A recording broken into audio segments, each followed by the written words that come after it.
ਉਹ ਕਿਹੜੀ ਘਟਨਾ ਸੀਗੀ ਜਿਹੜੀ ਜਿਸ ਘਟਨਾ ਨੂੰ ਲੈ ਕੇ ਤੁਸੀਂ ਆਪਣਾ ਜੀਵਨ ਦਾ ਪੂਰਾ ਰੁੱਖ ਹੀ ਚੇਂਜ ਕਰ ਦਿੱਤਾ? ਬਚਪਨ 'ਚ ਇੱਥੇ ਧਾਰਮਿਕ ਪ੍ਰਭਾਵ ਸੀ ਇਸ ਇਲਾਕੇ ਦੇ ਵਿੱਚ। ਖਾੜਕੂਵਾਦ ਦਾ ਸੰਘਰਸ਼ ਇੱਥੇ ਹੋਇਆ। ਬਾਹਰ ਚਲੇ ਗਏ, ਭਟਕੇ ਵੀ ਸਿੱਖੀ ਤੋਂ, ਪਰ ਜਦੋਂ ਬੇਅਦਬੀ ਹੋਈ 2015 ਦੇ ਵਿੱਚ, ਉਸ ਗੱਲ ਨੇ ਬਹੁਤ ਜ਼ਿਆਦਾ ਜਿਹੜਾ ਸੀ ਮਨ ਨੂੰ ਟੁੰਬਿਆ।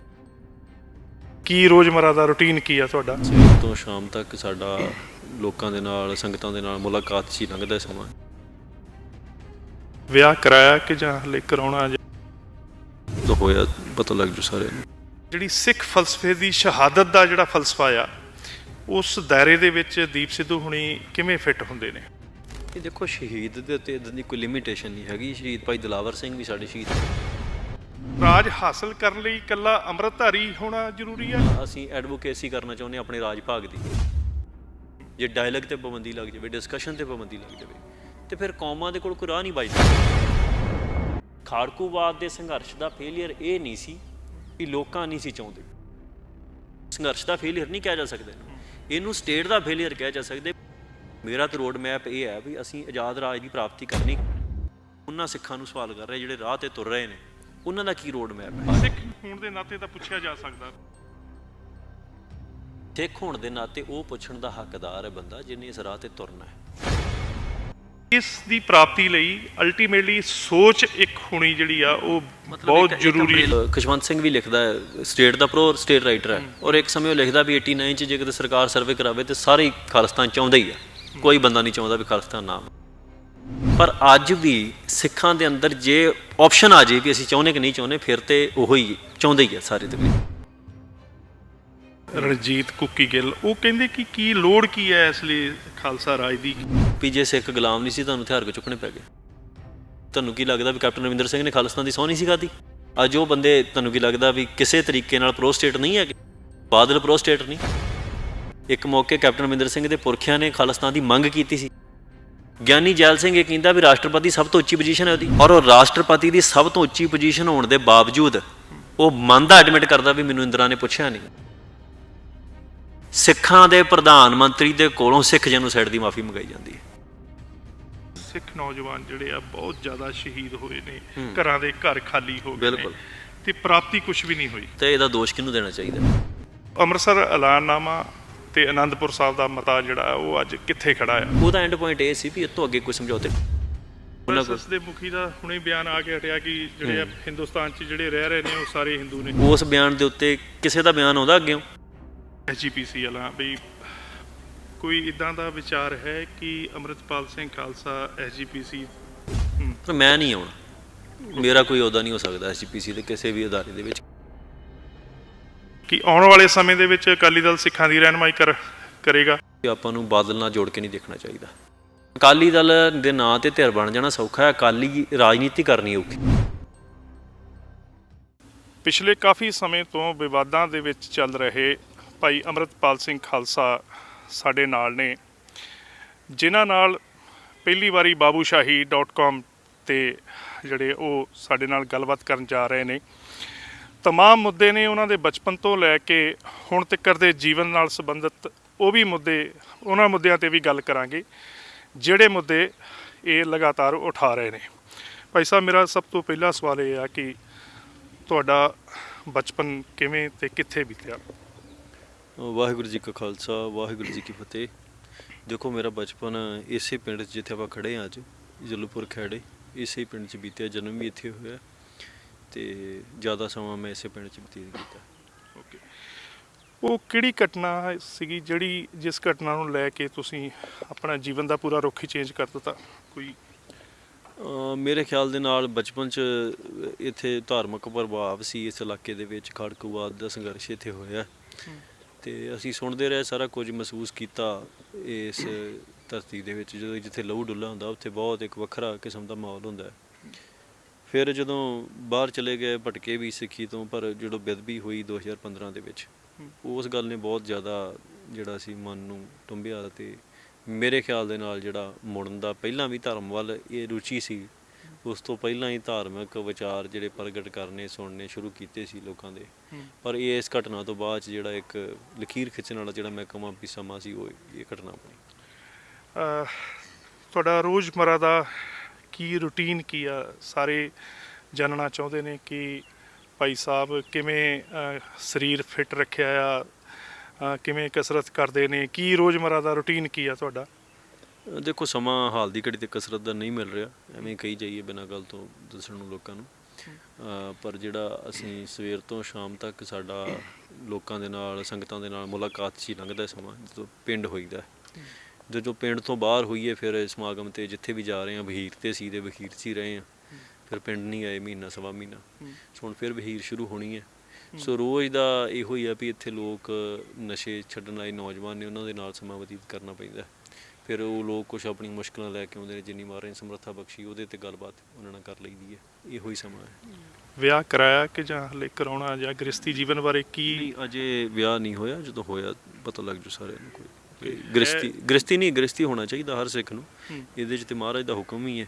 ਪਰ ਇਹ ਆ ਵੀ ਕਈ ਵਾਰ ਸਮੇਂ ਦੇ ਹਾਲਾਤ ਇੱਦਾਂ ਦੇ ਹੁੰਦੇ ਆ, ਤੇ ਪਰ ਫਿਰ ਵੀ ਜਦੋਂ ਮਾਲਕ ਦਾ ਹੁਕਮ ਹੋਇਆ ਸਤਿਗੁਰੂ ਦਾ। ਸਿੰਘ ਸਾਹਿਬ, ਸਿੱਖੀਜ਼ਮ ਦੇ ਵਿੱਚ ਲਿਟਰੇਚਰ ਦੀ ਬੜੀ ਅਹਿਮੀਅਤ ਰਹੀ ਆ। ਗੁਰਬਾਣੀ ਤੋਂ ਇਲਾਵਾ ਵੀ ਕੋਈ ਇੱਦਾਂ ਦਾ ਲਿਟਰੇਚਰ ਹੈਗਾ ਜਿਹੜਾ ਤੁਸੀਂ ਜਿਸ ਤੋਂ ਇੰਸਪਾਇਰ ਹੋ, ਜਾਂ ਉਹ ਕਿਹੜੀਆਂ ਕਿਤਾਬਾਂ ਨੇ ਜਿਹੜੀਆਂ ਤੁਸੀਂ ਪੜ੍ਹਦੇ ਆ, ਜਾਂ ਤੁਹਾਡੇ ਜੀਵਨ ਦੇ ਵਿੱਚ ਉਹ ਲਿਟਰੇਚਰ ਨੇ ਕੋਈ ਅਹਿਮ ਰੋਲ ਅਦਾ ਕੀਤਾ ਹੋਵੇ?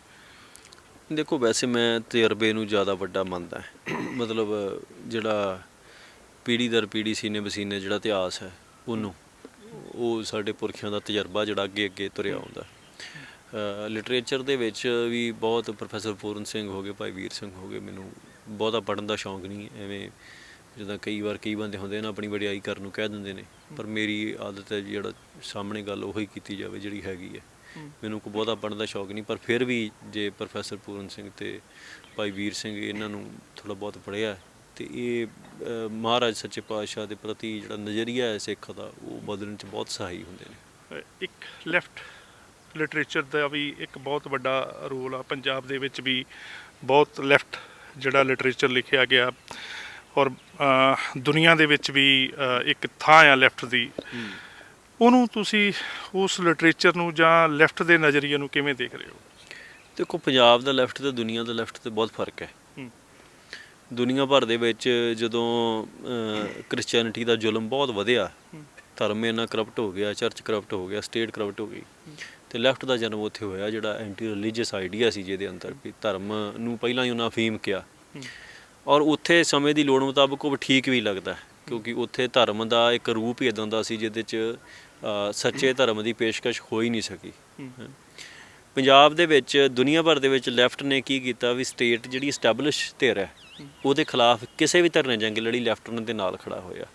ਲੈਫਟ ਨੇ ਉਹਨਾਂ ਦੇ ਨਾਲ ਖੜੇ ਹੋ ਕੇ ਸੰਘਰਸ਼ ਲੜਿਆ, ਚਾਹੇ ਉਹ ਹਥਿਆਰਬੰਦ ਸੰਘਰਸ਼ ਸੀ, ਚਾਹੇ ਉੱਦਾਂ ਸੀ, ਚਾਹੇ ਉਹਦੇ 'ਚ ਲਿਟਰੇਚਰ ਲਿਖਣਾ ਹੋ ਗਿਆ, ਨਿਊਜ਼ਪੇਪਰ ਚਲਾਉਣੇ, ਇਹ ਸਾਰਾ ਕੁਝ ਲੈਫਟ ਨੇ ਕੀਤਾ। ਪਰ ਹੈਰਾਨਗੀ ਦੀ ਗੱਲ ਹੈ ਵੀ ਪੰਜਾਬ ਦੇ ਵਿੱਚ ਲੈਫਟ ਨੇ ਉਹ ਕੰਮ ਕੀਤਾ ਜਿਹੜਾ ਲੈਫਟ ਦੀ ਆਪਣੀ ਬੁਨਿਆਦ ਤੋਂ ਹੀ ਪੁੱਠਾ ਹੈ। ਭਾਵ ਐਸਟੈਬਲਿਸ਼ਮੈਂਟ ਦੇ ਨਾਲ ਖੜ ਜਾਣਾ ਲੈਫਟ ਦੀ ਕਦੇ ਵੀ ਨੀਤੀ ਨਹੀਂ ਰਹੀ। ਸਥਾਪਿਤ ਧਿਰ ਦੇ ਨਾਲ ਖੜਨਾ ਲੈਫਟ ਨੇ ਕਦੇ ਵੀ ਇਹ ਕੰਮ ਨਹੀਂ ਕੀਤਾ ਦੁਨੀਆ ਭਰ ਦੇ ਇਤਿਹਾਸ ਦੇ ਵਿੱਚ। ਪੰਜਾਬ ਦੇ ਵਿੱਚ ਨੈਕਸਲਾਈਟ ਮੂਵਮੈਂਟ ਰਹੀ ਹੈ ਇੱਥੇ ਪੰਜਾਬ ਦੇ ਵਿੱਚ, ਨੈਕਸਲਾਈਟ ਮੂਵਮੈਂਟ ਰਹੀ ਹੈ, ਔਰ ਉਹ ਤੋਂ ਬਾਅਦ ਜੋ ਕੁਛ ਲੈਫਟ ਨੇ ਕੀਤਾ ਉਹਦੇ 'ਤੇ ਧਿਆਨ ਰੱਖਣ ਦੀ ਲੋੜ ਹੈ। ਨੈਕਸਲਾਈਟ ਮੂਵਮੈਂਟ ਦੇ ਵਿੱਚ ਜਿਹੜਾ ਵਾ ਬਹੁਤ ਸਿੱਖਾਂ ਦੇ ਨੌਜਵਾਨ ਹੀ ਸੀ ਉਹਦੇ 'ਚ, ਹੈ ਨਾ। ਉਹਨਾਂ ਦੇ ਵਿੱਚ ਲੈਫਟ ਦੀ ਇਸ ਤਰੀਕੇ ਦੀ ਅੰਡਰਸਟੈਂਡਿੰਗ ਨਹੀਂ ਸੀ ਵੀ ਧਰਮ ਦੇ ਉਲਟ ਜਾਣਾ। ਨੈਕਸਲਾਈਟ ਬਹੁਤ ਧਰਮੀ ਲੋਕ ਸਨ, ਉਹਨਾਂ 'ਚ ਬਹੁਤ ਧਰਮੀ ਸੀ ਨੌਜਵਾਨ। ਪਰ ਉਸ ਤੋਂ ਬਾਅਦ ਕੀ ਹੋਇਆ ਵੀ ਲੈਫਟ ਨੇ ਇੱਕ ਪਾਲਿਸੀ ਤੈਅ ਕਰ ਲਈ ਸਰਕਾਰ ਦੇ ਨਾਲ ਮਿਲ ਕੇ, ਹਕੂਮਤ ਦੇ ਨਾਲ, ਮੌਜੂਦਾ ਹਕੂਮਤ ਦੇ ਨਾਲ, ਖਾਲਿਸਤਾਨ ਦੀ ਸੰਘਰਸ਼ ਨੂੰ ਜਿਹੜਾ ਦੱਬਣ ਵਾਸਤੇ ਜੋ ਕੁਛ ਲੈਫਟ ਨੇ ਕੀਤਾ ਵਾ ਉਹਦੇ 'ਚੋਂ ਪੰਜਾਬ ਦਾ ਲੈਫਟ ਖਵਾਉਣ ਦੀ ਕ੍ਰੈਡੀਬਿਲਿਟੀ ਗਵਾ ਚੁੱਕਾ। ਸੋ ਉਹ ਲੈਫਟ ਨਹੀਂ ਰਿਹਾ, ਉਹ ਰਾਈਟ ਵਿੰਗ ਹੀ ਬਣ ਗਿਆ ਉਦੋਂ ਦਾ, ਔਰ ਅੱਜ ਤੱਕ ਉਹਨਾਂ ਦੀ ਪਾਲਿਸੀ ਉਹੋ ਹੀ ਹੈ। ਇੱਕ ਜਿਵੇਂ ਕਿ ਖਾਲਸਾ ਰਾਜ ਦੀ ਗੱਲ ਕਰ ਰਹੇ ਹੋ, ਖਾਲਿਸਤਾਨ ਦੀ ਗੱਲ ਕਰ ਰਹੇ ਹੋ, ਲੋਕ ਜਿਵੇਂ ਕਿ ਪਹਿਲਾਂ ਵੀ ਕਹਿ ਰਹੇ ਸੀ ਵੀ ਰੋਡ ਮੈਪ ਕੀ ਹੋਏਗਾ। ਮੈਂ ਉਸ ਵਰਡ ਨੂੰ ਯੂਜ਼ ਨਹੀਂ ਕਰੂੰਗਾ, ਮੈਂ ਇਹ ਕਹੂੰਗਾ ਕਿ ਤੁਹਾਡਾ ਉਹਦੇ ਪ੍ਰਤੀ ਵਿਜ਼ਨ ਕੀ ਆ, ਵੀ ਕਿਵੇਂ ਵੀ ਖਾਲਸਾ ਰਾਜ ਦੀ ਸਥਾਪਨਾ ਕਿਵੇਂ ਕਰਨੀ ਆ, ਔਰ ਕਨਫੈਡਰੇਸ਼ਨ ਹੋਏਗਾ ਜਾਂ ਫੈਡਰਲ ਢਾਂਚਾ ਹੋਏਗਾ। ਇਹ ਡੈਫੀਨੇਸ਼ਨ ਤੋਂ ਕਲੈਰਿਟੀ ਜਿਹੜੀ ਆ ਉਹ ਤੁਹਾਡੇ ਤੋਂ ਚਾਹੁੰਦੇ ਆ ਕਿ ਦੇਖੋ ਇਹਦੇ 'ਚ ਨਾ ਚਲੋ ਸ਼ਬਦਾਂ ਦੇ ਤੇ ਬਹੁਤ ਉਲਝਣ ਪਾ ਦਿੰਦੇ ਨੇ। ਫੈਡਰਲਿਜ਼ਮ ਦੇ ਵਿੱਚ ਵੀ ਆਪਣੀਆਂ ਇੱਕ ਵੱਖਰੀਆਂ ਡੈਫੀਨੇਸ਼ਨ ਤੁਰ ਪੈਂਦੀਆਂ ਨੇ ਨਵੀਆਂ, ਹੈ ਨਾ।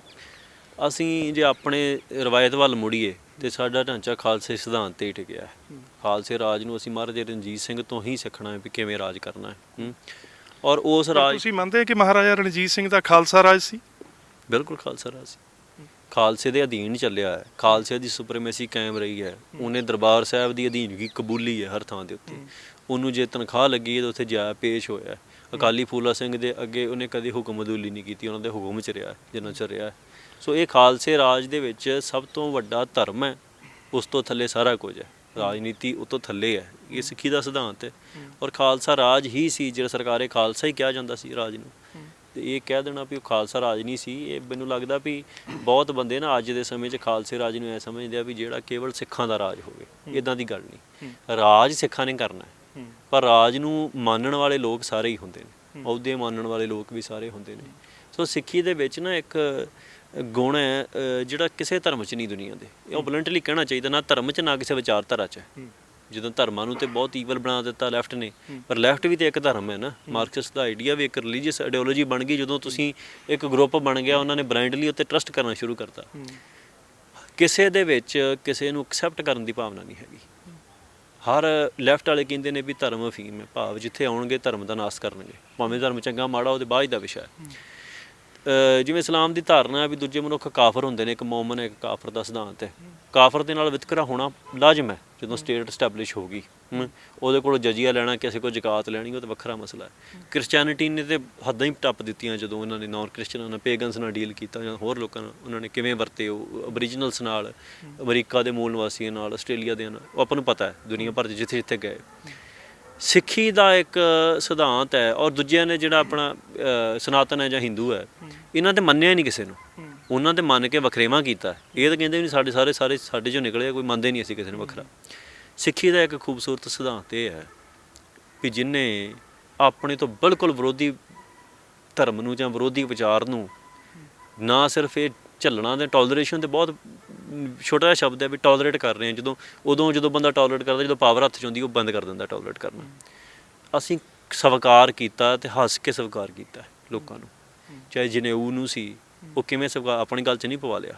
ਬਹੁਤੇ ਲੋਕ ਜਦੋਂ ਸਵੀਕਾਰ ਕਰਦੇ ਨੇ ਆਪ ਸਹਿਮਤੀ ਹੋਵੇ ਤੇ ਕਰਦੇ ਨੇ। ਅਸੀਂ ਜਨੇਊ ਨਾਲ ਸਾਡੀ ਕਾਹਦੀ ਸਹਿਮਤੀ? ਸਤਿਗੁਰ ਨੇ ਮਨਾ ਕਰ ਦਿੱਤਾ, ਮੈਂ ਨਹੀਂ ਪਹਿਨਣਾ, ਔਰ ਇਹ ਕਿਹਾ ਵੀ ਇਹ ਸਭ ਕੁਝ ਪਖੰਡ ਹੈ। ਪਰ ਨੌਵੇਂ ਪਾਤਸ਼ਾਹ ਕੋਲ ਜਦੋਂ ਫਰਿਆਦ ਆਉਂਦੀ ਹੈ ਤਾਂ ਉਹਨਾਂ ਨੇ ਇਸ ਚੀਜ਼ ਨੂੰ ਸਵੀਕਾਰ ਕੀਤਾ, ਔਰ ਸਵੀਕਾਰ ਕੀਤਾ ਹਿੰਦੂਆਂ ਵਾਸਤੇ, ਮੁਸਲਮਾਨਾਂ ਵਾਸਤੇ ਕੁਝ ਵੱਖਰਾ ਸਵੀਕਾਰ ਕੀਤਾ।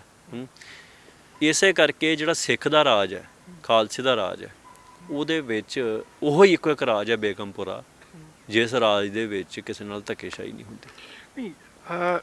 ਖਾਲਸਾ ਰਾਜ ਤੇ ਇਹਦੀ ਡੈਫੀਨੇਸ਼ਨ ਜ਼ਰੂਰ ਇਹ ਆਉਂਦੀ ਆ, ਲੇਕਿਨ ਜਿਹੜੇ ਮੌਜੂਦਾ ਹਾਲਾਤ ਨੇ ਉਹਦੀ ਪ੍ਰਾਪਤੀ ਕਰਨ ਲਈ ਇੱਕ ਰੋਡ ਮੈਪ ਹੋਣਾ ਬਹੁਤ ਜ਼ਰੂਰੀ ਆ।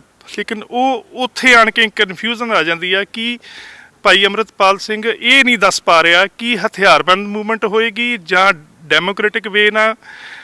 ਅਲਟੀਮੇਟਲੀ ਇਸ ਪੰਜਾਬ ਦੇ ਵਿੱਚ ਸਾਰੇ ਧਰਮਾਂ ਦੇ ਲੋਕ ਰਹਿੰਦੇ ਨੇ, ਸਿੱਖ ਵੀ ਰਹਿੰਦੇ ਨੇ, ਹਿੰਦੂ ਰਹਿੰਦੇ ਨੇ, ਈਸਾਈ ਵੀ ਰਹਿੰਦੇ ਨੇ, ਲੇਕਿਨ ਉਹ ਰਾਜ ਹਾਸਲ ਕਰਨ ਲਈ ਇਕੱਲਾ ਅੰਮ੍ਰਿਤਧਾਰੀ ਹੋਣਾ ਜ਼ਰੂਰੀ ਆ ਕਿ ਜਾਂ ਉਹਦੇ ਲਈ ਇੱਕ ਰੋਡ ਮੈਪ ਹੋਏਗਾ ਕਿ ਵੀ ਆਪਾਂ ਖਾਲਿਸਤਾਨ, ਜਿੱਦਾਂ ਪਿੱਛੇ ਤੁਸੀਂ ਜਿਸ ਜਗ੍ਹਾ ਤੇ ਖੜੇ ਹੋ, ਇਸ ਧਰਤੀ ਦੇ ਉੱਤੇ ਖਾਲਿਸਤਾਨ ਦਾ ਯੁੱਧ ਲੜਿਆ ਗਿਆ, ਲੇਕਿਨ ਆਖਿਰਕਾਰ ਫੇਲ ਹੋਇਆ।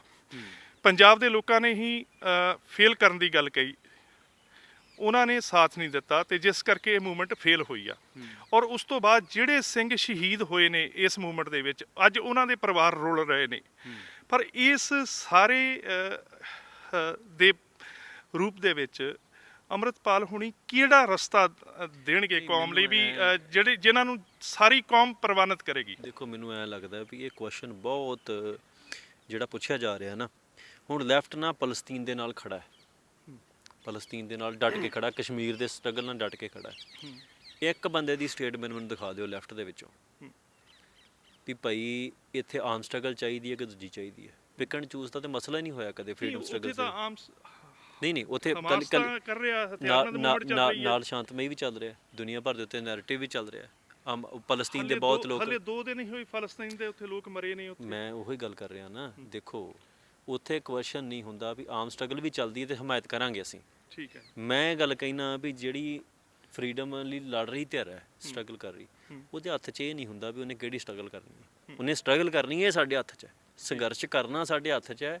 ਸੰਘਰਸ਼ ਦਾ ਰੂਪ ਕੀ, ਤੁਹਾਡੇ ਸੰਘਰਸ਼ ਦੀ ਰੂਪਰੇਖਾ ਤੇ ਇੰਡੀਅਨ ਸਟੇਟ ਤੇ ਡਿਪੈਂਡ ਕਰਦੀ ਹੈ ਨਾ। ਜੇ ਅੱਜ ਦੁਨੀਆ ਦੇ ਉੱਤੇ ਸੈਲੀਬ੍ਰੇਟ ਕੀਤਾ ਜਾ ਰਿਹਾ ਵੀ ਸ਼ਾਂਤਮਈ ਤਰੀਕੇ ਨਾਲ ਵੀ ਵਖਰੇਵਾਂ ਕਾਇਮ ਕੀਤਾ ਜਾ ਸਕਦਾ, ਕਿਊਬਕ ਨੇ ਕੀਤਾ, ਦੂਜਿਆਂ ਨੇ ਕੀਤਾ, ਟਰਾਈ ਕੀਤਾ। ਔਰ ਸ਼ਾਂਤਮਈ ਤਰੀਕੇ ਦੇ ਨਾਲ ਕੀ ਹੁੰਦਾ ਵੀ ਦੇਖੋ ਅਸੀਂ ਕੌਮ ਦੇ ਵਿੱਚ ਚੇਤਨਤਾ ਭਰਨੀ, ਅਸੀਂ ਗੱਲਬਾਤ ਕਰਨੀ ਹੈ, ਅਸੀਂ ਗੱਲਬਾਤ ਕਰਨਾ ਚਾਹੁੰਦੇ ਹਾਂ, ਅਸੀਂ ਐਡਵੋਕੇਸੀ ਕਰਨਾ ਚਾਹੁੰਦੇ ਹਾਂ ਆਪਣੇ ਰਾਜ ਭਾਗ ਦੀ, ਦੁਨੀਆ ਨੂੰ ਦੱਸਣਾ ਚਾਹੁੰਦੇ ਹਾਂ ਵੀ ਸਾਡਾ ਰਾਜ, ਆਪਣੇ ਸਿੱਖਾਂ ਨੂੰ ਸਮਝਾਉਣਾ ਚਾਹੁੰਦੇ ਹਾਂ। ਕਈ ਵਾਰ ਗੁਲਾਮ ਕੌਮਾਂ ਆਪਣੀ ਆਈਡੀਆ ਤੋਂ ਭੱਜ ਜਾਂਦੀਆਂ ਨੇ, ਦੂਰ ਹੋ ਜਾਂਦੀਆਂ। ਔਰ ਮੈਨੂੰ ਐਂ ਲੱਗਦਾ ਵੀ ਜੇ ਉਸ ਗੱਲ ਦੇ ਉੱਤੇ ਵੀ ਪਾਬੰਦੀ ਲੱਗ ਜਾਵੇ, ਜੇ ਡਾਇਲੌਗ ਤੇ ਪਾਬੰਦੀ ਲੱਗ ਜਾਵੇ, ਡਿਸਕਸ਼ਨ ਤੇ ਪਾਬੰਦੀ ਲੱਗ ਜਾਵੇ, ਤੇ ਫਿਰ ਕੌਮਾਂ ਦੇ ਕੋਲ ਕੋਈ ਰਾਹ ਨਹੀਂ ਬਚਦਾ ਹੁੰਦਾ। ਆਮ ਸਟਰਗਲ ਨਾ ਤੇ ਜਿਹੜੀ ਸਥਾਪਿਤ ਦੀ ਲੜ ਰਹੀ ਧਿਰ ਹੈ ਉਹ ਸ਼ੁਰੂ ਕਰਦੀ ਹੈ, ਨਾ ਉਹਦੀ ਇੰਟੈਂਸ਼ਨ ਹੁੰਦੀ ਵੀ ਅਸੀਂ ਸ਼ੁਰੂ ਕਰਨਾ ਹੈ। ਕਿਉਂਕਿ ਇੱਥੇ ਦੇ ਬੈਲੈਂਸਸ ਜਿਹੜੇ ਇਕੁਐਲਿਟੀ ਦਾ ਆਪਾਂ ਨੂੰ ਪਤਾ ਹੁੰਦਾ ਵੀ ਬੈਲੈਂਸ ਨਹੀਂ ਹੈਗਾ ਕੋਈ ਵੀ। ਇੱਕ ਪਾਸੇ ਇੱਕ ਸਟੇਟ ਹੈ ਐਸਟੈਬਲਿਸ਼, ਦੂਜੇ ਪਾਸੇ ਆਪਾਂ ਬਹੁਤ ਚੰਦ ਲੋਕ ਹਾਂ ਗਿਣਤੀ ਦੇ, ਪਰ ਕੌਮਾਂ ਨੂੰ ਮਜਬੂਰ ਹੋ ਕੇ ਸਟਰਗਲ ਲੜਨੀ ਪੈਂਦੀ ਹੈ। ਔਰ ਜਿਹੜੀ ਆਪਾਂ ਫੇਲੀਅਰ ਦੀ ਗੱਲ ਕਰਦੇ ਹਾਂ, ਖਾੜਕੂਵਾਦ ਦੇ ਸੰਘਰਸ਼ ਦਾ ਫੇਲੀਅਰ ਇਹ ਨਹੀਂ ਸੀ ਵੀ ਲੋਕਾਂ ਨਹੀਂ ਸੀ ਚਾਹੁੰਦੇ, ਉਹਦਾ ਫੇਲੀਅਰ ਇਹ ਜ਼ਰੂਰ ਸੀ ਵੀ ਜਦੋਂ ਵਾਇਲੈਂਸ ਹੁੰਦੀ ਹੈ, ਆਮ ਸਟਰਗਲ ਦੁਨੀਆ ਭਰ 'ਤੇ ਚੱਲਦੀਆਂ ਨੇ, ਉਹਦੇ ਖਿਲਾਫ ਇੱਕ ਵਾਇਲੈਂਸ ਜਿਹੜੀ ਸਟੈਬਲਿਸ਼ ਧਿਰ ਹੈ ਨਾ, ਉਹ ਇੱਕ ਕੋਡ ਆਫ ਕੰਡਕਟ 'ਚ ਰਹਿ ਕੇ ਕਰਦੀ ਹੈ। ਦੁਨੀਆ ਭਰ 'ਚ ਸਥਾਪਤੀ ਧਿਰਾਂ ਦੇ ਖਿਲਾਫ ਜਦੋਂ ਹੁੰਦੇ ਆ ਕਿਸੇ ਵੀ ਤਰੀਕੇ ਦਾ, ਹੁਣ ਉੱਥੇ ਸਟੇਟ ਜਦੋਂ ਇੱਕੋ ਕ੍ਰਾਸ ਕਰ ਜਾਂਦੀ ਹੈ ਆਪਣਾ ਸਟੇਟ ਹੋਣਾ, ਕਿਉਂਕਿ ਉਹਦੇ ਕੋਲ ਇੱਕ ਕਾਨੂੰਨ ਹੈ, ਅਦਾਲਤ ਹੈ, ਸਾਰਾ ਕੁਝ ਹੈ। ਜਦੋਂ ਸਟੇਟ ਖੁਦ ਸਾਰਾ ਕੁਝ ਪਿੱਛੇ ਕਰਕੇ ਵਾਇਲੈਂਸ ਦੇ ਉੱਤੇ ਤੁਰ ਪੈਂਦੀ ਹੈ, ਔਰ ਐਕਸਟ੍ਰੀਮ ਕਿਸਮ ਦੀ ਵਾਇਲੈਂਸ ਵੀ ਜੈਨੋਸਾਈਡ ਤੱਕ ਉਤਰ ਆਉਂਦੀ ਹੈ, ਉੱਥੇ ਲੋਕਾਂ ਦੇ ਵਿੱਚ ਫੀਅਰ ਪੈਦਾ ਕਰਕੇ ਉਹਨਾਂ ਨੂੰ ਕਿਸੇ ਸੰਘਰਸ਼ ਵੱਲੋਂ ਤੋੜ ਦੇਣਾ ਕੋਈ ਬਹੁਤ ਵੱਡਾ ਮਸਲਾ ਨਹੀਂ। ਔਰ ਸੰਘਰਸ਼ ਦਾ ਫੇਲੀਅਰ ਨਹੀਂ ਕਿਹਾ ਜਾ ਸਕਦਾ ਇਹਨੂੰ ਸਟੇਟ ਦਾ ਫੇਲੀਅਰ ਕਿਹਾ ਜਾ ਸਕਦਾ ਵੀ ਜਿਹੜੀ ਸਟੇਟ ਇਹ ਕਹਿੰਦੀ ਹੈ ਵੀ ਅਸੀਂ ਬਹੁਤ ਡੈਮੋਕ੍ਰੈਟਿਕ ਹਾਂ ਔਰ ਤੁਸੀਂ ਸਾਡੇ ਨਾਲ ਰਹੋ, ਸਾਡੇ ਤੋਂ ਅੱਡ ਨਾ ਹੋ, ਉਹ ਜਦੋਂ ਕਿਸੇ ਦੀ ਰੈਜ਼ਿਸਟੈਂਸ ਨੂੰ ਦੱਬਦੀ ਹੈ ਤਾਂ ਉਹ ਕਿਹੜੇ ਹੱਦ ਤੱਕ ਜਾ ਗੁਜ਼ਰਦੀ ਹੈ। ਹੁਣ ਹਿਟਲਰ ਜਿਹੜਾ ਉਹ ਵੀ ਸਟੈਬਲਿਸ਼ਮੈਂਟ ਸੀ, ਉਹਨੇ ਜੋ ਕੁਝ ਯਹੂਦੀਆਂ ਨੇ ਕੀਤਾ, ਇੰਡੀਆ ਨੇ ਉਹ ਕੰਮ ਕੀਤਾ ਸਾਡੇ ਨਾਲ। ਹੁਣ ਇਸ ਤਰੀਕੇ ਦੇ ਨਾਲ ਇਹ ਕਹਿਣਾ ਵੀ ਯਹੂਦੀਆਂ ਦਾ ਫੇਲੀਅਰ ਸੀ ਯੂਰਪ ਚੋਂ ਨਿਕਲ ਜਾਣਾ, ਨਹੀਂ, ਇਹ ਨਹੀਂ ਹੋ ਸਕਦਾ। ਜਿਹੜੀ ਸੰਘਰਸ਼ ਹੈ, ਪਹਿਲੀ ਗੱਲ ਤੇ ਇੱਕ ਅਟੈਂਪਟ 'ਚ ਸੰਘਰਸ਼ ਪੂਰਾ ਹੋ ਜਾਣਾ, ਇਹ ਕਿਤੇ ਵੀ ਦੁਨੀਆ 'ਚ ਨਹੀਂ ਲਿਖਿਆ। ਇਹਦੇ 'ਚ ਉਤਰਾਅ ਚੜਾਅ ਹਮੇਸ਼ਾ ਆਉਂਦੇ ਰਹਿੰਦੇ ਨੇ। ਆਮ ਸਟਰਗਲਾਂ ਸ਼ੁਰੂ ਹੁੰਦੀਆਂ, ਬੰਦ ਹੋ ਜਾਂਦੀਆਂ, ਫਿਰ ਸ਼ੁਰੂ ਹੋ ਜਾਂਦੀਆਂ, ਇਹ ਵੱਖਰਾ ਮਸਲਾ। ਪਰ ਸਭ ਤੋਂ ਜ਼ਰੂਰੀ ਗੱਲ ਇਹ ਆ ਵੀ ਲੋਕਾਂ ਦੇ ਵਿੱਚ ਜੇ ਇਹ ਕਹਿੰਦੇ ਵੀ ਮੇਰਾ ਰੋਡ ਮੈਪ ਕੀ ਹੈ, ਮੇਰਾ ਤਾਂ ਰੋਡ ਮੈਪ ਇਹ ਹੈ ਵੀ ਅਸੀਂ ਆਜ਼ਾਦ ਰਾਜ ਦੀ ਪ੍ਰਾਪਤੀ ਕਰਨੀ, ਕਿਵੇਂ ਕਰਨੀ, ਕਿੱਦਾਂ ਕਰਨੀ, ਉਹ ਤਾਂ ਬਹੁਤ ਵੱਖਰਾ ਵਿਸ਼ਾ ਹੈ। ਮੈਂ ਉਹਨਾਂ ਨੂੰ ਸਵਾਲ ਕਰਨਾ ਚਾਹੁੰਦਾ ਜਿਹੜੇ ਮੈਨੂੰ ਸਵਾਲ ਕਰ ਰਹੇ, ਜਾਂ ਉਹਨਾਂ ਸਿੱਖਾਂ ਨੂੰ ਸਵਾਲ ਕਰ ਰਹੇ ਜਿਹੜੇ ਰਾਹ 'ਤੇ ਤੁਰ ਰਹੇ ਨੇ, ਉਹਨਾਂ ਦਾ ਕੀ ਰੋਡ ਮੈਪ ਹੈ, ਉਹਨਾਂ ਦਾ ਕੀ ਰੋਡ ਮੈਪ ਹੈ ਸਿੱਖਾਂ ਨੂੰ ਸੈਟੀਸਫਾਈ ਕਰਕੇ ਬੈਠੇ ਨੇ ਕਿ ਅਸੀਂ ਹਿੰਦੁਸਤਾਨ ਦਾ ਪਾਰਟ ਆ। ਤੇ ਫਿਰ ਇਹਦਾ ਮਤਲਬ ਹੈ ਵੀ ਉਹਨਾਂ ਨੂੰ ਕਿਸੇ ਮੁੱਦੇ ਤੇ ਗੱਲ ਨਹੀਂ ਕਰਨੀ ਚਾਹੀਦੀ। ਉਹਨਾਂ ਨੂੰ ਇਹ ਗੱਲਾਂ ਜਦੋਂ ਆਪਾਂ ਮੰਨ ਲਈਆਂ ਵੀ ਹਿੰਦੁਸਤਾਨ ਦਾ ਪਾਰਟ ਹੈ, ਸਿੱਖ ਹੋਣ ਦੇ ਨਾਤੇ ਤਾਂ ਪੁੱਛਿਆ ਜਾ ਸਕਦਾ, ਸਿੱਖ ਹੋਣ ਦੇ ਨਾਤੇ ਉਹ ਪੁੱਛਣ ਦਾ ਹੱਕਦਾਰ ਹੈ ਬੰਦਾ ਜਿਹਨੇ ਇਸ ਰਾਹ 'ਤੇ ਤੁਰਨਾ ਹੈ, ਜਿਹਨੇ ਰਾਹ 'ਚ ਰੋੜੇ ਖੜੇ ਕਰਨੇ ਆ। ਤੁਸੀਂ ਫਰਜ਼ ਕਰੋ ਫਲਸਤੀਨ ਦੇ ਨਾਲ ਸਹਿਮਤ ਨਾ ਹੋ। ਮੈਂ ਕਹਿੰਦਾ ਜਦੋਂ ਰਿਲੇਵੈਂਟ ਐਗਜ਼ਾਮਪਲਾਂ ਕਿਉਂ ਦੇਣੀਆਂ ਪੈਂਦੀਆਂ, ਕਈ ਵਾਰ ਬੰਦੇ ਨੂੰ ਆਪਣੇ ਹਾਲਾਤਾਂ 'ਚ ਦੂਜੇ ਹਾਲਾਤਾਂ 'ਚ ਫਰਕ ਵੇਖ ਕੇ ਪਤਾ ਲੱਗਦਾ ਵੀ ਅਸੀਂ ਕੀ ਕਰ ਰਹੇ ਹਾਂ। ਕਈ ਵਾਰ ਬੰਦੇ ਬਹੁਤ ਅਬਸਰਡਿਟੀ 'ਤੇ ਉਤਰ ਜਾਂਦੇ, ਅਬਸਰਡ ਸਵਾਲ ਕਰਦੇ ਆ ਜਿਨ੍ਹਾਂ ਨੂੰ ਬਹੁਤ ਇਲੌਜੀਕਲ ਗੱਲਾਂ ਹੁੰਦੀਆਂ। ਫੋਰ ਐਗਜ਼ਾਮਪਲ, ਜਦੋਂ ਲੈਫਟ ਇਹ ਕਦੇ ਵੀ ਨਹੀਂ ਪੁੱਛਦਾ ਕਸ਼ਮੀਰ ਨੂੰ ਵੀ ਤੁਸੀਂ ਇੱਥੇ ਕਿਹੋ ਜਿਹਾ ਰਾਜ ਸਟੈਬਲਿਸ਼ ਕਰੋਗੇ, ਸ਼ਰੀਅਤ ਹੀ ਲਾਗੂ ਹੋਊਗੀ ਨਾ, ਕਸ਼ਮੀਰ ਆਜ਼ਾਦ ਹੁੰਦਾ, ਔਰ ਲੈਫਟ ਸ਼ਰੀਅਤ ਨਾਲ ਸਹਿਮਤ ਹੈ, ਫਿਰ ਕਿਉਂ ਹਮਾਇਤ ਕਰ ਰਹੇ ਨੇ? ਜਦੋਂ ਫਲਸਤੀਨ ਦੇ ਵਿੱਚ ਸ਼ਰੀਅਤ ਹੀ ਲਾਗੂ ਹੋਊਗੀ ਨਾ, ਸ਼ਰੀਅਤ ਕਾਨੂੰਨ ਲਾਗੂ ਹੋਊ, ਇਸਲਾਮਿਕ ਸਟੇਟ ਬਣੂਗੀ, ਤਾਂ ਇੰਡੀਅਨ ਗਵਰਨਮੈਂਟ ਵੀ ਜਿਹੜੀ ਆ ਫਲਸਤੀਨ ਦੇ ਮਤਲਬ ਉਹ ਦੇਖੋ ਇਹਦਾ ਅਰਥ ਇਹ ਹੈ ਵੀ ਸੰਘਰਸ਼ ਕਰ ਰਹੀ ਧਿਰ ਨੂੰ ਇਹ ਸਵਾਲ ਕਰਨਾ ਵੀ ਤੁਸੀਂ ਕਿਵੇਂ ਦਾ ਰਾਜ ਕਰੋਗੇ, ਤੁਹਾਡੇ 'ਚੋਂ ਰਾਜ ਕੌਣ ਕਰੂਗਾ, ਇਹ ਗੱਲਾਂ ਸਾਰੀਆਂ ਹੀ ਨੌਨਸੈਂਸ ਹੁੰਦੀਆਂ। ਔਰ ਦੁਨੀਆ ਭਰ ਦੇ ਜਿਹੜੀਆਂ ਸੰਘਰਸ਼ ਕਰ ਰਹੀਆਂ ਕੌਮਾਂ ਇਹਨਾਂ ਨੂੰ ਬਰਦਾਸ਼ਤ ਨਹੀਂ ਕਰਦੀਆਂ। ਇਹ ਸਿੱਖਾਂ ਦੇ ਵਿੱਚ ਫੈਨੋਮੈਨਾ ਆ ਗਿਆ। ਇਸ ਲਈ ਬਹੁਤ ਧੜਿਆਂ ਦੇ ਵਿੱਚ ਵੰਡੇ ਹੋਏ ਆ, ਅਲੱਗ-ਅਲੱਗ ਸੋਚ ਦੇ ਵਿੱਚ ਵੰਡੇ ਹੋਏ ਨੇ, ਇੱਕ ਵਿਅਕਤੀਗਤ ਤੌਰ ਦੇ ਉੱਤੇ ਵੰਡੇ ਹੋਏ ਨੇ, ਇੱਕ ਜਿਹੜਾ ਸੋਚ ਦੇ ਤੌਰ ਦੇ ਉੱਤੇ ਵੰਡੇ ਹੋਏ ਨੇ।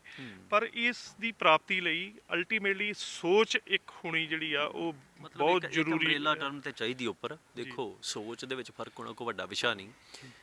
ਇੱਕ ਜਿਵੇਂ ਨਾ ਮਤਲਬ ਖੁਸ਼ਵੰਤ ਸਿੰਘ ਵੀ ਲਿਖਦਾ ਹੈ, ਸਟੇਟ ਦਾ ਪ੍ਰੋ ਸਟੇਟ ਰਾਈਟਰ ਹੈ, ਔਰ ਇੱਕ ਸਮੇਂ ਉਹ ਲਿਖਦਾ ਵੀ 89 'ਚ ਜੇ ਕਿਤੇ ਸਰਕਾਰ ਸਰਵੇ ਕਰਾਵੇ ਤਾਂ ਸਾਰੇ ਖਾਲਿਸਤਾਨ ਚਾਹੁੰਦਾ ਹੀ ਆ, ਕੋਈ ਬੰਦਾ ਨਹੀਂ ਚਾਹੁੰਦਾ ਵੀ ਖਾਲਿਸਤਾਨ ਨਾ ਬਣੇ।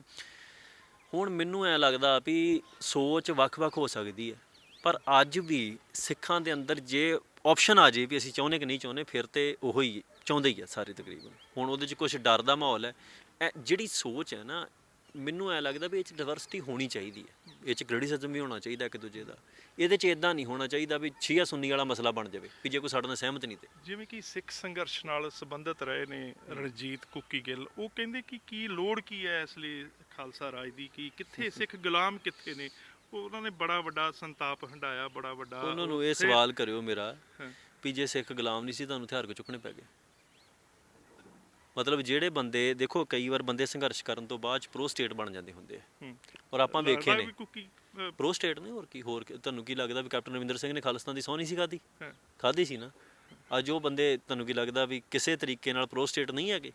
ਬਾਦਲ ਪ੍ਰੋ ਸਟੇਟ ਨਹੀਂ, ਇੱਕ ਮੌਕੇ ਬਾਦਲਾਂ ਨੇ ਵੀ ਸਹੁੰ ਖਾਧੀ ਸੀ, ਇੱਕ ਮੌਕੇ ਕੈਪਟਨ ਅਮਰਿੰਦਰ ਸਿੰਘ ਦੇ ਪੁਰਖਿਆਂ ਨੇ ਖਾਲਿਸਤਾਨ ਦੀ ਮੰਗ ਕੀਤੀ ਸੀ ਮਹਾਰਾਜਿਆਂ ਨੇ, ਹਨਾ। ਗੁਲਾਮੀ ਦੀ ਡੈਫੀਨੇਸ਼ਨ, ਗੁਲਾਮੀ ਦੀ ਡੈਫੀਨੇਸ਼ਨ ਦੇਖੋ ਉਹਨਾਂ ਨੇ ਐਗਜ਼ਾਮਪਲ ਦਿੱਤੀ ਸੀ, ਮੈਂ ਇੱਕ ਦਿਨ ਸੁਣਦਾ ਸੀ ਔਰ ਬੜੀ ਅਬਜ਼ਰਡ ਐਗਜ਼ਾਮਪਲ ਸੀ ਵੀ ਉਹ ਕਹਿੰਦੇ ਵੀ ਕਾਲਿਆਂ ਨੂੰ ਗੁਲਾਮ ਬਣਾਇਆ ਸੀ, ਗੁਲਾਮੀ ਉਹ ਹੁੰਦੀ ਹੈ। ਅੱਜ ਕਾਲੇ ਨੂੰ ਉਦੋਂ ਦੀ ਗੁਲਾਮੀ ਤੇ ਨਹੀਂ ਭੋਗਣੀ ਪੈ ਰਹੀ, ਫਿਰ BLM ਕਿਉਂ ਚੱਲ ਰਿਹਾ ਅੱਜ?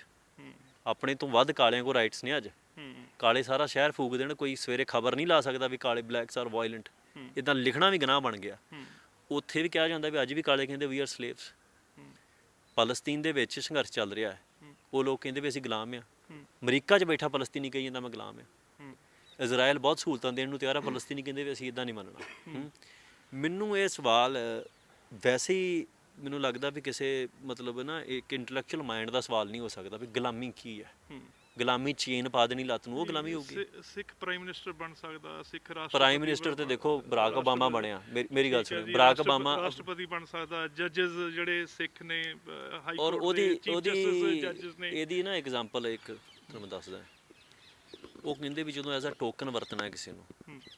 ਮੈਂ ਨਾ ਇੱਕ ਮੇਰੇ ਨਾਲ ਬਲੈਕ ਮੇਰਾ ਮਿੱਤਰ ਸੀ ਕਾਲਾ, ਉਹਦੇ ਨਾਲ ਮੇਰੀ ਜਦੋਂ ਗੱਲ ਹੋਈ, ਉਹ ਅਫਰੀਕਨ ਸੀ ਤੇ ਉਹ ਦੁਬਈ 'ਚ ਕਾਰੋਬਾਰ ਕਰਦਾ ਹੈ। ਤੇ ਮੈਂ ਉਹਨੂੰ ਜਦੋਂ ਇਹੋ ਰੈਲੇਵੈਂਟ ਸਵਾਲ ਸਾਨੂੰ ਆਉਂਦੇ ਸੀ ਤੇ ਅਸੀਂ ਜਦੋਂ ਅੱਗੇ ਮੈਨੂੰ ਪਤਾ ਤਾਂ ਸੀ ਵੀ ਉਹਦਾ ਆਨਸਰ ਕੀ ਹੈ, ਮੈਂ ਪੁੱਛਿਆ ਉਹਨੂੰ ਫਿਰ ਵੀ ਜਦੋਂ ਬਰਾਕ ਓਬਾਮਾ ਬਣਿਆ ਹੈ ਤੇ ਤੁਸੀਂ ਤੇ ਫਿਰ ਕਾਲਿਆਂ ਦਾ ਕਬਜ਼ਾ ਹੋ ਗਿਆ ਅਮਰੀਕਾ ਦੇ ਉੱਤੇ। ਉਹ ਗੱਲ ਉਹਨੇ ਕਹੀ ਸੀ ਵੀ ਦੇਖੋ ਅਸੀਂ ਮੂਰਖ ਨਹੀਂ, ਜਿਹੜਾ ਨਾ ਸ਼ਿਕਾਰੀ ਵੀ ਆ ਇੱਕ ਹਿਰਨ ਨੂੰ ਵਰਤਦਾ, ਹਿਰਨ ਨੂੰ ਸਿਖਾ ਲੈਂਦਾ ਔਰ ਉਹਨੂੰ ਭੇਜਦਾ ਜੰਗਲ ਦੇ ਵਿੱਚ। ਹੁਣ ਦੂਜੇ ਹਿਰਨ ਨੂੰ ਲੱਗਦਾ ਵੀ ਇਹ ਸ਼ਿਕਾਰੀ ਦੇ ਲਾਗੇ ਤੁਰੇ ਫਿਰਦਾ, ਇਹਨੂੰ ਕੁਛ ਨਹੀਂ ਕਹਿੰਦਾ ਕੋਈ। ਗਿਆਨੀ ਜੈਲ ਸਿੰਘ ਰਾਸ਼ਟਰਪਤੀ ਸੀ, ਉਹ ਜਦੋਂ ਫਿਰ ਹਿਰਨ ਉਹਦੇ ਜਾਲ 'ਚ ਫਸ ਜਾਂਦੇ ਆ। ਔਰ ਜਦੋਂ ਗਿਆਨੀ ਜੈਲ ਸਿੰਘ ਦੀ ਮੈਂ ਗੱਲ ਕੀਤੀ, ਰਾਸ਼ਟਰਪਤੀ ਹੁੰਦਿਆਂ ਗਿਆਨੀ ਜੈਲ ਸਿੰਘ ਇਹ ਕਹਿੰਦਾ ਵੀ ਰਾਸ਼ਟਰਪਤੀ ਸਭ ਤੋਂ ਉੱਚੀ ਪੋਜੀਸ਼ਨ ਹੈ ਉਹਦੀ, ਔਰ ਉਹ ਰਾਸ਼ਟਰਪਤੀ ਦੀ ਸਭ ਤੋਂ ਉੱਚੀ ਪੋਜੀਸ਼ਨ ਹੋਣ ਦੇ ਬਾਵਜੂਦ ਉਹ ਮੰਨਦਾ, ਐਡਮਿਟ ਕਰਦਾ ਵੀ ਮੈਨੂੰ ਇੰਦਰਾ ਨੇ ਪੁੱਛਿਆ ਨਹੀਂ ਵੀ ਮੈਂ ਹਮਲਾ ਕਰਨਾ ਕਿ ਨਹੀਂ ਕਰਨਾ। ਮਤਲਬ ਦੇਸ਼ ਦਾ ਕੋਡ ਆਫ ਕੰਡਕਟ ਟੁੱਟ ਗਿਆ, ਰਾਸ਼ਟਰਪਤੀ ਪਰਮਿਸ਼ਨ ਨਹੀਂ ਲਈ ਗਈ, ਉਹਦੀ ਕਾਰ ਤੇ ਹਮਲਾ ਹੁੰਦਾ, ਉਹ ਐਡਮਿਟ ਕਰਦਾ ਭੀੜ ਉਹਦੀ ਕਾਰ ਤੇ ਹਮਲਾ ਕਰਦੀ। ਰਾਸ਼ਟਰਪਤੀ ਦੀ ਕਾਰ ਤੇ ਹਮਲਾ ਹੋ ਜਾਣਾ। ਸਿੱਖਾਂ ਦਾ ਪ੍ਰਧਾਨ ਮੰਤਰੀ ਬਣਾਇਆ ਜਾਂਦਾ, ਸਿੱਖਾਂ ਦੇ ਪ੍ਰਧਾਨ ਮੰਤਰੀ ਦੇ ਕੋਲੋਂ ਸਿੱਖ ਜੈਨੋਸਾਈਡ ਦੀ ਮਾਫੀ ਮੰਗਾਈ ਜਾਂਦੀ ਹੈ। ਜਿਹੜੇ ਬੰਦੇ ਇਹ ਗੱਲ ਕਹਿੰਦੇ ਨੇ ਵੀ ਇਹ ਗੁਲਾਮੀ ਨਹੀਂ ਹੈ ਵੀ ਅਸੀਂ ਆਹ ਬਣ ਸਕਦੇ ਹਾਂ, ਉਹਨਾਂ ਨੂੰ ਪੁੱਛੋ ਵੀ ਜਿਹੜਾ ਪਿੱਛੇ ਨੁਕਸਾਨ ਬਹੁਤ ਹੋਇਆ, ਸਿੱਖ ਨੌਜਵਾਨ ਜਿਹੜੇ ਆ ਬਹੁਤ ਜ਼ਿਆਦਾ ਸ਼ਹੀਦ ਹੋਏ ਨੇ, ਘਰਾਂ ਦੇ ਘਰ ਖਾਲੀ ਹੋ ਗਏ ਨੇ ਤੇ ਪ੍ਰਾਪਤੀ ਕੁਝ ਵੀ ਨਹੀਂ ਹੋਈ। ਨਹੀਂ, ਪ੍ਰਾਪਤੀ ਬਹੁਤ ਹੈ। ਇਹਦਾ ਦੋਸ਼ ਕਿਹਨੂੰ ਦੇਣਾ ਚਾਹੀਦਾ? ਪਹਿਲਾਂ ਤਾਂ ਇਹ ਗੱਲ ਤੇ ਆਈ ਹੈ ਵੀ ਜਿਹੜੇ ਸਿੱਖ ਨੌਜਵਾਨ ਘਰਾਂ ਦੇ ਘਰ ਖਾਲੀ ਹੋ ਗਏ, ਇਹਦਾ ਕੌਣ ਦੋਸ਼ੀ ਹੈ? ਹਿੰਦੁਸਤਾਨ ਹਕੂਮਤ ਦੋਸ਼ੀ ਹੈ। ਉਹਨਾਂ ਦੇ ਪਰਿਵਾਰਾਂ ਨੂੰ ਕੋਈ ਪੁੱਛ ਨਹੀਂ ਰਿਹਾ। ਨਹੀਂ, ਮੈਂ ਇਹ ਗੱਲ ਤੇ ਬਾਅਦ ਚ ਆਊਂਗਾ। ਪੁੱਛਣਾ ਕਿੰਨੇ ਸੀ? ਪੁੱਛਣਾ ਤੇ ਇਹਨਾਂ ਲੋਕਾਂ ਨੇ ਸੀ ਨਾ ਜਿਹੜੇ ਇਸ ਡਿਬੇਟ 'ਚ ਅਜੇ ਵੀ ਬੈਠੇ ਨੇ ਵੀ ਅਸੀਂ ਗਲਤ ਕੀਤਾ ਕਿ ਠੀਕ ਕੀਤਾ। ਜਦੋਂ ਸਾਰਾ ਕੁਝ ਖਾਲੀ ਹੋ ਗਿਆ, ਆਪਾਂ ਸ਼ਹੀਦੀ ਦਿਹਾੜੇ ਹੁਣੇ ਮਨਾ ਕੇ ਹਟੇ ਹਾਂ। ਮਹਾਰਾਜ ਦਾ ਪਰਿਵਾਰ ਵਿਛੜ ਗਿਆ, ਸ਼ਹੀਦੀਆਂ ਹੋ ਗਈਆਂ। ਮਾਝੇ ਤੋਂ ਪੰਚਾਇਤਾਂ ਗਈਆਂ ਸੀ ਨਾ, ਜਿਹਨਾਂ ਆਖਿਆ ਵੀ ਸਤਿਗੁਰ ਸੱਚੇ ਪਾਤਸ਼ਾਹ ਜੀ ਉਹ ਬਹੁਤ ਲਹੂ ਡੁੱਲ ਗਿਆ, ਸਮਝੌਤਾ ਕਰ ਲਈਏ। ਕਹੀ ਸੀ ਨਾ ਇਹ ਗੱਲ, ਸਤਿਗੁਰ ਨੇ ਕੀ ਜਵਾਬ ਦਿੱਤਾ ਹੈ? ਕਿ ਆਪਾਂ ਨੂੰ ਪਤਾ ਬਦਾਵੇ ਕਿਉਂ ਲਿਖੇ ਗਏ, ਆਪਾਂ ਨੂੰ ਇਹ ਗੱਲ ਦਾ ਪਤਾ ਹੈ। ਜੇ ਤੇ ਹਿਸਟਰੀ ਨੂੰ ਆਪਾਂ ਸਿਰਫ ਵੇਖਣ ਪੜ੍ਹਨ ਨੂੰ ਰੱਖਿਆ ਹੈ, ਉਹ 'ਤੇ ਅਮਲ ਨਹੀਂ ਕਰਨਾ, ਮੈਂ ਕਹਿੰਦਾ ਨੁਕਸਾਨ ਦੀ ਤਾਂ ਪੂਰਤੀ ਹੋ ਸਕਦੀ ਹੈ। ਨੌਜਵਾਨ ਸਾਡੇ ਬਹੁਤ ਸ਼ਹੀਦ ਹੋਏ, ਉਹ ਪਰਿਵਾਰ ਫਿਰ ਸਾਨੂੰ ਕਿਉਂ ਸਰੋਪੇ ਪਾ ਰਹੇ? ਮੈਨੂੰ ਇੱਕ ਸ਼ਹੀਦ ਪਰਿਵਾਰ ਨਹੀਂ ਮਿਲਿਆ ਜਿਹਨੇ ਇਹ ਗੱਲ ਕਹੀ ਹੋਵੇ ਵੀ ਅਸੀਂ ਨੁਕਸਾਨ ਕਰਾ ਲਿਆ, ਪੁੱਤਰ ਤੁਸੀਂ ਇਹ ਰਾਤ ਨਾ ਤੁਰਿਓ। ਉਹਨਾਂ ਸਰੋਪਾ ਪਾਇਆ ਆਣ ਕੇ ਵੀ ਪੁੱਤੇ ਪਾ ਕੇ ਤੁਹਾਡੇ ਸਿਰ ਤੇ ਆ, ਤੁਸੀਂ ਹੁਣ ਗਾਂਹ ਕਰਨਾ। ਮੈਨੂੰ ਉਹ ਬੰਦੇ ਕ੍ਰਿਟਿਸਿਜ਼ਮ ਕਰਦੇ ਮਿਲੇ ਵੀ ਜਿਨ੍ਹਾਂ ਨੇ ਉਸ ਮੌਕੇ ਵੀ ਸਰਕਾਰੀ ਸੀ ਜਿਨ੍ਹਾਂ ਦਾ ਸਾਰਾ ਕੰਮ, ਤੇ ਜਿਨ੍ਹਾਂ ਦਾ ਅੱਜ ਵੀ ਸਰਕਾਰੀ ਹੈ। ਕੁਛ ਉਸ ਮੌਕੇ ਸੰਘਰਸ਼ 'ਚ ਚੱਲ ਗਏ ਇਮੋਸ਼ਨਲ ਹੋ ਕੇ, ਜਿਨ੍ਹਾਂ ਨੂੰ ਸੋਝੀ ਨਹੀਂ ਸੀ, ਐਵੇਂ ਹੀ ਚੱਲ ਗਏ ਉਧਰ ਉੱਠ ਕੇ। ਉਹ ਬੰਦੇ ਅੱਜ ਸਾਨੂੰ ਮਤਾਂ ਦੇ ਰਹੇ ਨੇ ਸਰਕਾਰ ਵੀ ਅਸੀਂ ਜਿਹੜੇ ਨਾ ਸਰਕਾਰ ਇੱਦਾਂ ਕਰ ਦਿੰਦੀ ਹੈ ਸਰਕਾਰ। ਮੈਨੂੰ ਐਂ ਲੱਗਦਾ ਵੀ ਅੱਜ ਦੇ ਸਮੇਂ ਦੇ ਵਿੱਚ ਜਿਨ੍ਹਾਂ ਦਾ ਤੁਸੀਂ ਜ਼ਿਕਰ ਕੀਤਾ, ਉਹਨਾਂ ਨੂੰ ਤਾਂ ਇਹੋ ਹੀ ਬੇਨਤੀ ਹੈ ਵੀ ਤੁਸੀਂ ਸਲੇਵਰੀ ਦੀ ਡੈਫੀਨੇਸ਼ਨ ਪੜ੍ਹ ਲਓ, ਬੜਾ ਕੁਛ ਬਦਲ ਗਿਆ। ਸੰਸਾਰ 'ਚ ਸਲੇਵਰੀ ਦੀ ਡੈਫੀਨੇਸ਼ਨ ਬਦਲ ਗਈ। ਸੰਸਾਰ ਦੇ ਵਿੱਚ ਕਿਸੇ ਫੈਕਟਰੀ ਮਜ਼ਦੂਰ ਕੋ ਘੰਟਾ ਵੱਧ ਕੰਮ ਕਰਾਉਣ ਨੂੰ ਵੀ ਸਲੇਵਰੀ ਕਿਹਾ ਜਾਂਦਾ ਅੱਜ ਦੇ ਸਮੇਂ 'ਚ। ਚਲੋ ਇਸ ਮੁੱਦੇ ਤੋਂ ਹਟਦੇ ਆ ਅਸੀਂ ਵੀ, ਜਿਵੇਂ ਇੱਕ ਦੋ ਡਾਕੂਮੈਂਟ ਆਏ ਨੇ, ਇੱਕ ਅੰਮ੍ਰਿਤਸਰ ਐਲਾਨਨਾਮਾ ਤੇ ਅਨੰਦਪੁਰ ਸਾਹਿਬ ਦਾ ਮਤਾ, ਜਿਹਦੇ ਵਿੱਚ ਇਹ ਵੀ ਗੱਲ ਸਿੱਖ ਇੱਕ ਟਾਈਮ ਇਹ ਵੀ ਗੱਲ ਤੇ ਆ ਗਏ ਸੀਗੇ ਕਿ ਸਿੱਖਾਂ ਨੂੰ ਵੱਧ ਅਧਿਕਾਰ ਜਿਹੜਾ ਦਿੱਤਾ ਜਾਵੇ, ਤੇ ਉਹ ਅੰਮ੍ਰਿਤਸਰ ਐਲਾਨਨਾਮਾ ਤੇ ਅਨੰਦਪੁਰ ਸਾਹਿਬ ਦਾ ਮਤਾ ਜਿਹੜਾ ਉਹ ਅੱਜ ਕਿੱਥੇ ਖੜਾ ਆ? ਦੇਖੋ 84 ਤੋਂ ਪਹਿਲਾਂ ਬਹੁਤ ਕੁਝ ਸਿੱਖਾਂ ਨੇ ਟਰਾਈ ਕੀਤਾ। ਸਿੱਖਾਂ ਨੇ ਇਸ ਸਟੇਟ ਦੇ ਵਿੱਚ ਬਹੁਤ ਮਤਲਬ ਲਾ ਲਓ ਵੀ ਜਦੋਂ ਸੂਬਾ ਨਹੀਂ ਸੀ ਦਿੰਦੇ ਸੰਘਰਸ਼ ਕੀਤਾ। ਫਿਰ ਸਿੱਖਾਂ ਨੇ ਸਿੱਖ ਹੋਮਲੈਂਡ ਦੀ ਗੱਲ ਚੱਲਦੀ ਰਹੀ, ਨਾਲ ਦੀ ਨਾਲ ਖਾਲਿਸਤਾਨ ਤੇ 34 ਜੀ ਮਤੇ ਪੈ ਗਏ ਸੀ, ਹੈ ਨਾ। ਜਦੋਂ ਇਸਲਾਮਿਕ ਸਟੇਟ ਤੇ ਹਿੰਦੁਸਤਾਨ ਹਿੰਦੂ ਸਟੇਟ ਦੀ ਗੱਲ ਚੱਲੀ, ਨਾਲ ਸਿੱਖ ਸਟੇਟ ਦੀ ਵੀ ਗੱਲ ਚੱਲੀ ਸੀ ਖਾਲਿਸਤਾਨ ਦੇ ਰੂਪ ਦੇ ਵਿੱਚ। 3 ਮੁਲਕ ਪਾਕਿਸਤਾਨ, ਹਿੰਦੁਸਤਾਨ, ਖਾਲਿਸਤਾਨ, ਤਿੰਨਾਂ ਦਾ ਜ਼ਿਕਰ ਹੋਇਆ। ਉਸ ਤੋਂ ਬਾਅਦ ਸਿੱਖ ਜਦੋਂ ਉੱਜੜ ਕੇ ਇੱਧਰ ਆਏ ਆ, ਉਹਨਾਂ ਨੇ ਫਿਰ ਬਹੁਤ ਕੋਸ਼ਿਸ਼ ਕੀਤੀ ਵੀ ਇੱਧਰ ਵਸੀਏ। ਚਲੋ 65 ਦੀ ਜੰਗ ਦੇ ਵਿੱਚ ਇੱਥੇ ਜਗ੍ਹਾ 'ਤੇ ਜੰਗ ਹੋਈ ਨਾ। 65 ਦੀ ਜੰਗ ਦੇ ਵਿੱਚ ਜਦੋਂ ਜੰਗ ਲੜੀ ਜਨਰਲ ਹਰਬਖਸ਼ ਸਿੰਘ ਹੋਣਾ ਨੇ, ਉੱਥੇ ਉਹ ਦੱਸਦੇ ਆ ਵੀ ਇੱਥੋਂ ਦੇ ਲੋਕਾਂ ਕਰਕੇ ਜੰਗ ਜਿੱਤੀ ਗਈ। ਮੋਰਚਿਆਂ 'ਤੇ ਪ੍ਰਸ਼ਾਦਾ ਲੈ ਕੇ ਪਹੁੰਚਣਾ, ਹੈ ਨਾ। ਉਹ ਜੰਗ ਅੱਜ ਨਹੀਂ ਜਿੱਤੀ ਜਾ ਸਕਦੀ ਉੱਦਾਂ ਦੀ। ਇੱਥੋਂ ਦੇ ਲੋਕ ਅੱਜ ਕਿਸੇ ਤਰੀਕੇ ਦੀ ਹਮਾਇਤ ਨਹੀਂ ਕਰਦੇ ਹਿੰਦੁਸਤਾਨ ਦੀ ਹਕੂਮਤ ਦੀ। ਤਾਂ ਮੈਨੂੰ ਇਹ ਲੱਗਦਾ ਵੀ ਉਸ ਤੋਂ ਬਾਅਦ 'ਚ ਨਾ ਸਿੱਖਾਂ ਨੇ ਇੱਕ ਕੋਸ਼ਿਸ਼ ਕੀਤੀ ਪਾਣੀਆਂ ਦੇ ਮੁੱਦੇ ਦੇ ਉੱਤੇ ਵੀ ਇੱਕ ਸੋਲਿਊਸ਼ਨ 'ਤੇ ਪਹੁੰਚਣ ਦੀ, ਪਰ ਉਹਦਾ ਐਂਡ ਪੁਆਇੰਟ 84 ਦਾ ਜਿਹੜਾ ਅਟੈਕ ਸੀ, ਉਹਦਾ ਐਂਡ ਪੁਆਇੰਟ ਇਹ ਸੀ ਵੀ ਇਹ ਤੋਂ ਅੱਗੇ ਕੋਈ ਸਮਝੌਤੇ ਨਹੀਂ। ਹਾਂ, ਕੁਛ ਬੰਦੇ ਉਸ ਤੋਂ ਬਾਅਦ 'ਚ ਵੀ ਸਮਝੌਤੇ ਦੀ ਗੱਲ ਕਰਨਗੇ। ਰਾਜੀਵ ਲੰਗੋਵਾਲ ਸਮਝੌਤਾ ਹੋਇਆ, ਪਰ ਉਹਨੂੰ ਮੰਨਿਆ ਕਿੰਨੇ ਅੱਜ ਤੱਕ? ਜਿਹੜਾ ਆਪਾਂ ਸਿੱਖ ਰਾਜ ਦੀ ਗੱਲ ਕਰਦੇ ਹਾਂ, ਹੁਣ ਇਸਲਾਮਿਕ ਕੰਟਰੀ ਵੀ ਨੇ, ਲੇਕਿਨ ਉਹਨਾਂ ਦਾ ਸੀਰੀਆ ਵਰਗੇ ਕੰਟਰੀਜ਼ ਦਾ ਹਾਲ ਦੇਖ ਲਓ। ਉਹ ਵੀ UAE ਜਿਹੜਾ ਇਸਲਾਮਿਕ ਕੰਟਰੀ ਸੀ, ਉਹ ਕਿੱਧਰ ਨੂੰ ਜਾ ਰਿਹਾ? ਉਹ ਜਾ ਕੇ ਇਜ਼ਰਾਈਲ ਨਾਲ ਸਮਝੌਤਾ ਕਰ ਰਿਹਾ। ਇਜ਼ਰਾਈਲ ਜਿਹੜਾ ਕਿਸੇ ਟਾਈਮ ਬੜੇ ਕੱਟੜ ਸੀਗੇ, ਲੇਕਿਨ ਉਹ ਵੀ ਆਖਰਕਾਰ ਇਸ ਪਾਸੇ ਨੂੰ ਆਏ ਨੇ। ਨਹੀਂ, ਉਹਨਾਂ ਨੇ ਆਪਣਾ ਸਿਧਾਂਤ ਨਹੀਂ ਨਾ ਵੇਚਿਆ। ਦੇਖੋ ਹੁਣ ਇਜ਼ਰਾਈਲ ਨਾਲ ਸਮਝੌਤਾ ਕੀਤਾ, ਉਹਨਾਂ ਦਾ ਆਪਣਾ ਵਿਸ਼ਾ ਹੈ, ਪਰ ਤੁਸੀਂ ਮੈਨੂੰ ਦੱਸੋ UAE ਨੇ ਉੱਥੇ ਜਾ ਕੇ ਇਹ ਐਕਸੈਪਟ ਕਰ ਲਿਆ? UAE 'ਚ ਅੱਜ ਵੀ ਸ਼ਰੀਅਤ ਕਾਨੂੰਨ ਲਾਗੂ ਹੈ। ਅੱਜ ਵੀ ਉੱਥੇ ਬਹੁਤ ਕੁਝ ਖੋਲ੍ਹ ਵੀ ਦਿੱਤੀ, ਕਾਰੋਬਾਰ ਵੀ ਵਧਾਇਆ, ਉਹਨਾਂ ਨੇ ਸਾਰਾ ਕੁਝ ਕੀਤਾ। ਪਰ ਮੈਨੂੰ ਤਾਂ ਐਂ ਲੱਗਦਾ ਵੀ ਜਦੋਂ ਇਤਿਹਾਸ ਲਿਖਿਆ ਜਾਣਾ ਹੈ ਭਵਿੱਖ ਦੇ ਵਿੱਚ, ਉਦੋਂ ਤੇ ਲੋਕਾਂ ਨੇ ਇਹ ਵੀ ਲਿਖਣਾ ਨਾ ਨਾਲ ਵੀ ਇੱਕ ਪਾਸੇ ਯਹੂਦੀ ਆਪਣੇ ਸੀਰੀਅਨ ਲੋਕ ਮਰ ਰਹੇ ਸੀ, ਇਰਾਕ ਦੇ ਲੋਕ ਮਾਰੇ ਜਾ ਰਹੇ ਸੀ, ਗਦਾਫੀ ਨੂੰ ਟੰਗਿਆ ਗਿਆ ਸਾਹਮਣੇ, ਸਦਾਮ ਹੁਸੈਨ ਨੂੰ ਮਾਰਿਆ ਗਿਆ, ਵਾਰੀ ਕਰਕੇ ਉਹਨਾਂ ਨੇ ਸਾਰੇ ਮਾਰੇ ਗੋਰਿਆਂ ਨੇ। ਤੇ ਉਦੋਂ ਕਿਹੜੇ ਲੋਕ ਸਰਕਾਰਾਂ ਨਾਲ ਸਮਝੌਤੇ ਕਰਕੇ ਫਿਰਦੇ ਸੀ? ਇਹ ਵੀ ਤਾਂ ਇਤਿਹਾਸ ਨੇ, ਤੇ ਸਫਲ ਨਹੀਂ ਨਾ ਕਹਿਣਾ ਕਿਸੇ ਨੂੰ। ਇਤਿਹਾਸ ਨੇ, ਤੇ ਜਦੋਂ ਤਖਤਾ ਪਲਟਦਾ ਹੈ ਕਿਸੇ ਵੀ ਸਮੇਂ, ਗੱਲ ਤੇ ਉਦੋਂ ਦੀ। ਅੱਜ ਦੁਨੀਆ ਭਰ ਦੇ ਉੱਤੇ ਡੋਮੀਨੈਂਸ ਹੈ ਕੁਝ ਤਰ੍ਹਾਂ ਦੀ। ਅੱਜ ਉਧਰ ਚੱਲ ਰਿਹਾ ਖੇਡ, ਅੱਜ ਸਾਰਿਆਂ ਦਾ ਜਿੰਨੇ ਬਚਣਾ ਉਧਰ ਨੂੰ ਤੁਰ ਪੈਂਦਾ। ਪਰ ਕੀ ਇਹ ਗੱਲ ਜਾਇਜ਼ ਹੈ? ਗੱਲ ਤੇ ਇੱਥੇ ਆਣ ਕੇ ਖੜੀ ਹੈ। ਧਰਮ ਦੀ ਨਿਗਾਹ ਨਾਲ ਇਹ ਗੱਲ ਸਾਰਾ ਕੁਝ ਜਾਇਜ਼ ਹੈ।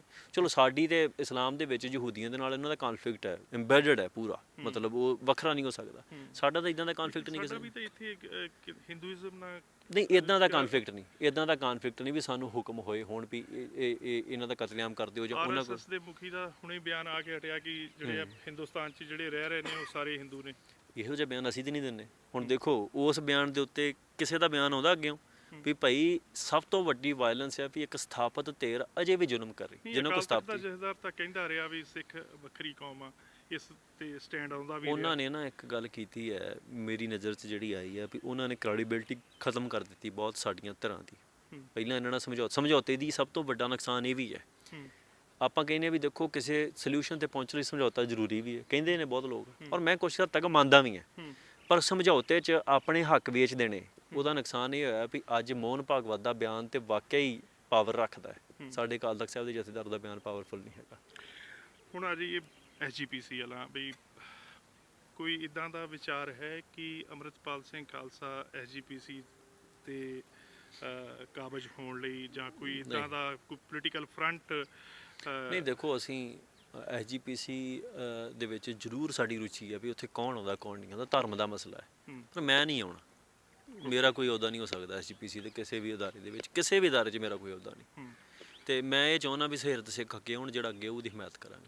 ਜੇ ਫਿਰ ਸਿੱਖ ਉਸੇ ਧਿਰ ਨੂੰ ਵੋਟ ਪਾ ਕੇ, ਜਿਵੇਂ ਪਹਿਲਾਂ ਸਿਮਰਜੀਤ ਸਿੰਘ ਮਾਨ ਹੁਣੀ ਵੀ ਕਹਿੰਦੇ ਰਹੇ ਸੀਗੇ ਕਿ SGPC ਦੇ ਉੱਤੇ ਗਲਤ ਬੰਦਿਆਂ ਦਾ ਉੱਤੇ ਕਾਬਜ ਆ, ਲੇਕਿਨ ਵੋਟ ਦੀ ਰਾਜਨੀਤੀ ਦੇ ਵਿੱਚ ਫਿਰ ਉਹ ਲੋਕ ਅੱਗੇ ਆ ਜਾਂਦੇ ਨੇ। ਦੇਖੋ ਮੈਂ ਨਾ ਇਲੈਕਟਰਲ ਪੋਲੀਟਿਕਸ ਨੂੰ ਕੋਈ ਬਹੁਤ ਅਹਿਮੀਅਤ ਨਹੀਂ ਦਿੰਦਾ। ਉਹਦਾ ਕਾਰਨ ਇਹ ਹੈ ਵੀ ਇਹਦਾ ਸਟਰਕਚਰ ਥੱਲੇ ਤੱਕ ਕਰਪਟ ਹੋ ਚੁੱਕਾ ਹੈ। ਇਹਦੇ 'ਚ ਲੋਕਾਂ ਦਾ ਕਸੂਰ ਨਹੀਂ। SGPC ਜਿਹੜਾ ਬੰਦਾ ਵੋਟਾਂ ਬਣਾ ਜਾਂਦਾ ਉਹ ਜਿੱਤ ਜਾਂਦਾ। ਵੋਟਾਂ ਬਣਾਉਣ ਲਈ ਸਟੈਬਲਿਸ਼ਮੈਂਟ ਦੀ ਹੈਲਪ ਕਿਵੇਂ ਲੈਣੀ, ਉਹ ਤੁਹਾਨੂੰ ਸਾਰਾ ਪਤਾ ਇਸ ਗੱਲ ਦਾ। ਸੋ ਮੈਨੂੰ ਐਂ ਲੱਗਦਾ ਵੀ ਐਸਜੀਪੀਸੀ ਦਾ ਸੋਲਿਊਸ਼ਨ ਵੋਟ ਪੋਲਿਟਿਕਸ ਤੋਂ ਬਾਹਰ ਵੇਖਣਾ ਚਾਹੀਦਾ ਸਿੱਖਾਂ ਨੂੰ। ਤੁਹਾਨੂੰ ਇਸ ਵਕਤ ਕਿਹੜੀ ਧਿਰ ਸਿੱਖਾਂ ਦੀ ਜਿਹੜੀ ਰਾਜਨੀਤਿਕ ਰਹਿਨੁਮਾਈ ਕਰਦੀ ਦਿਖ ਰਹੀ ਆ? ਅਕਾਲੀ ਦਲ ਇਸ ਵਕਤ ਦੇ ਕਾਬਲ ਆ ਇਸ ਗੱਲ ਲਈ ਕਿ ਨਹੀਂ, ਕਿ ਆਉਣ ਵਾਲੇ ਸਮੇਂ ਦੇ ਵਿੱਚ ਅਕਾਲੀ ਦਲ ਸਿੱਖਾਂ ਦੀ ਰਹਿਨੁਮਾਈ ਕਰੇਗਾ? ਨਹੀਂ, ਅਕਾਲੀ ਦਲ ਦੀ ਰਾਜਨੀਤੀ ਜਿਹੜੀ ਹੈ, ਅਕਾਲੀ ਦਲ ਮੈਨੂੰ ਇਸ ਗੱਲ ਤੋਂ ਵੀ ਲੱਗਦਾ ਵੀ ਆਪਾਂ ਨੂੰ ਬਾਦਲ ਨਾਲ ਜੋੜ ਕੇ ਨਹੀਂ ਦੇਖਣਾ ਚਾਹੀਦਾ। ਇੱਕ ਤਾਂ ਧਿਰ ਅਕਾਲੀ ਦਲ ਬਾਦਲ, ਅਕਾਲੀ ਦਲ ਅੰਮ੍ਰਿਤਸਰ ਵੀ ਇੱਕ ਧਿਰ ਹੈ। ਅਕਾਲੀ ਦਲ ਦੇ ਨਾਂ ਤੇ ਧਿਰ ਬਣ ਜਾਣਾ ਸੌਖਾ ਹੈ, ਅਕਾਲੀ ਰਾਜਨੀਤੀ ਕਰਨੀ ਔਖੀ ਹੈ।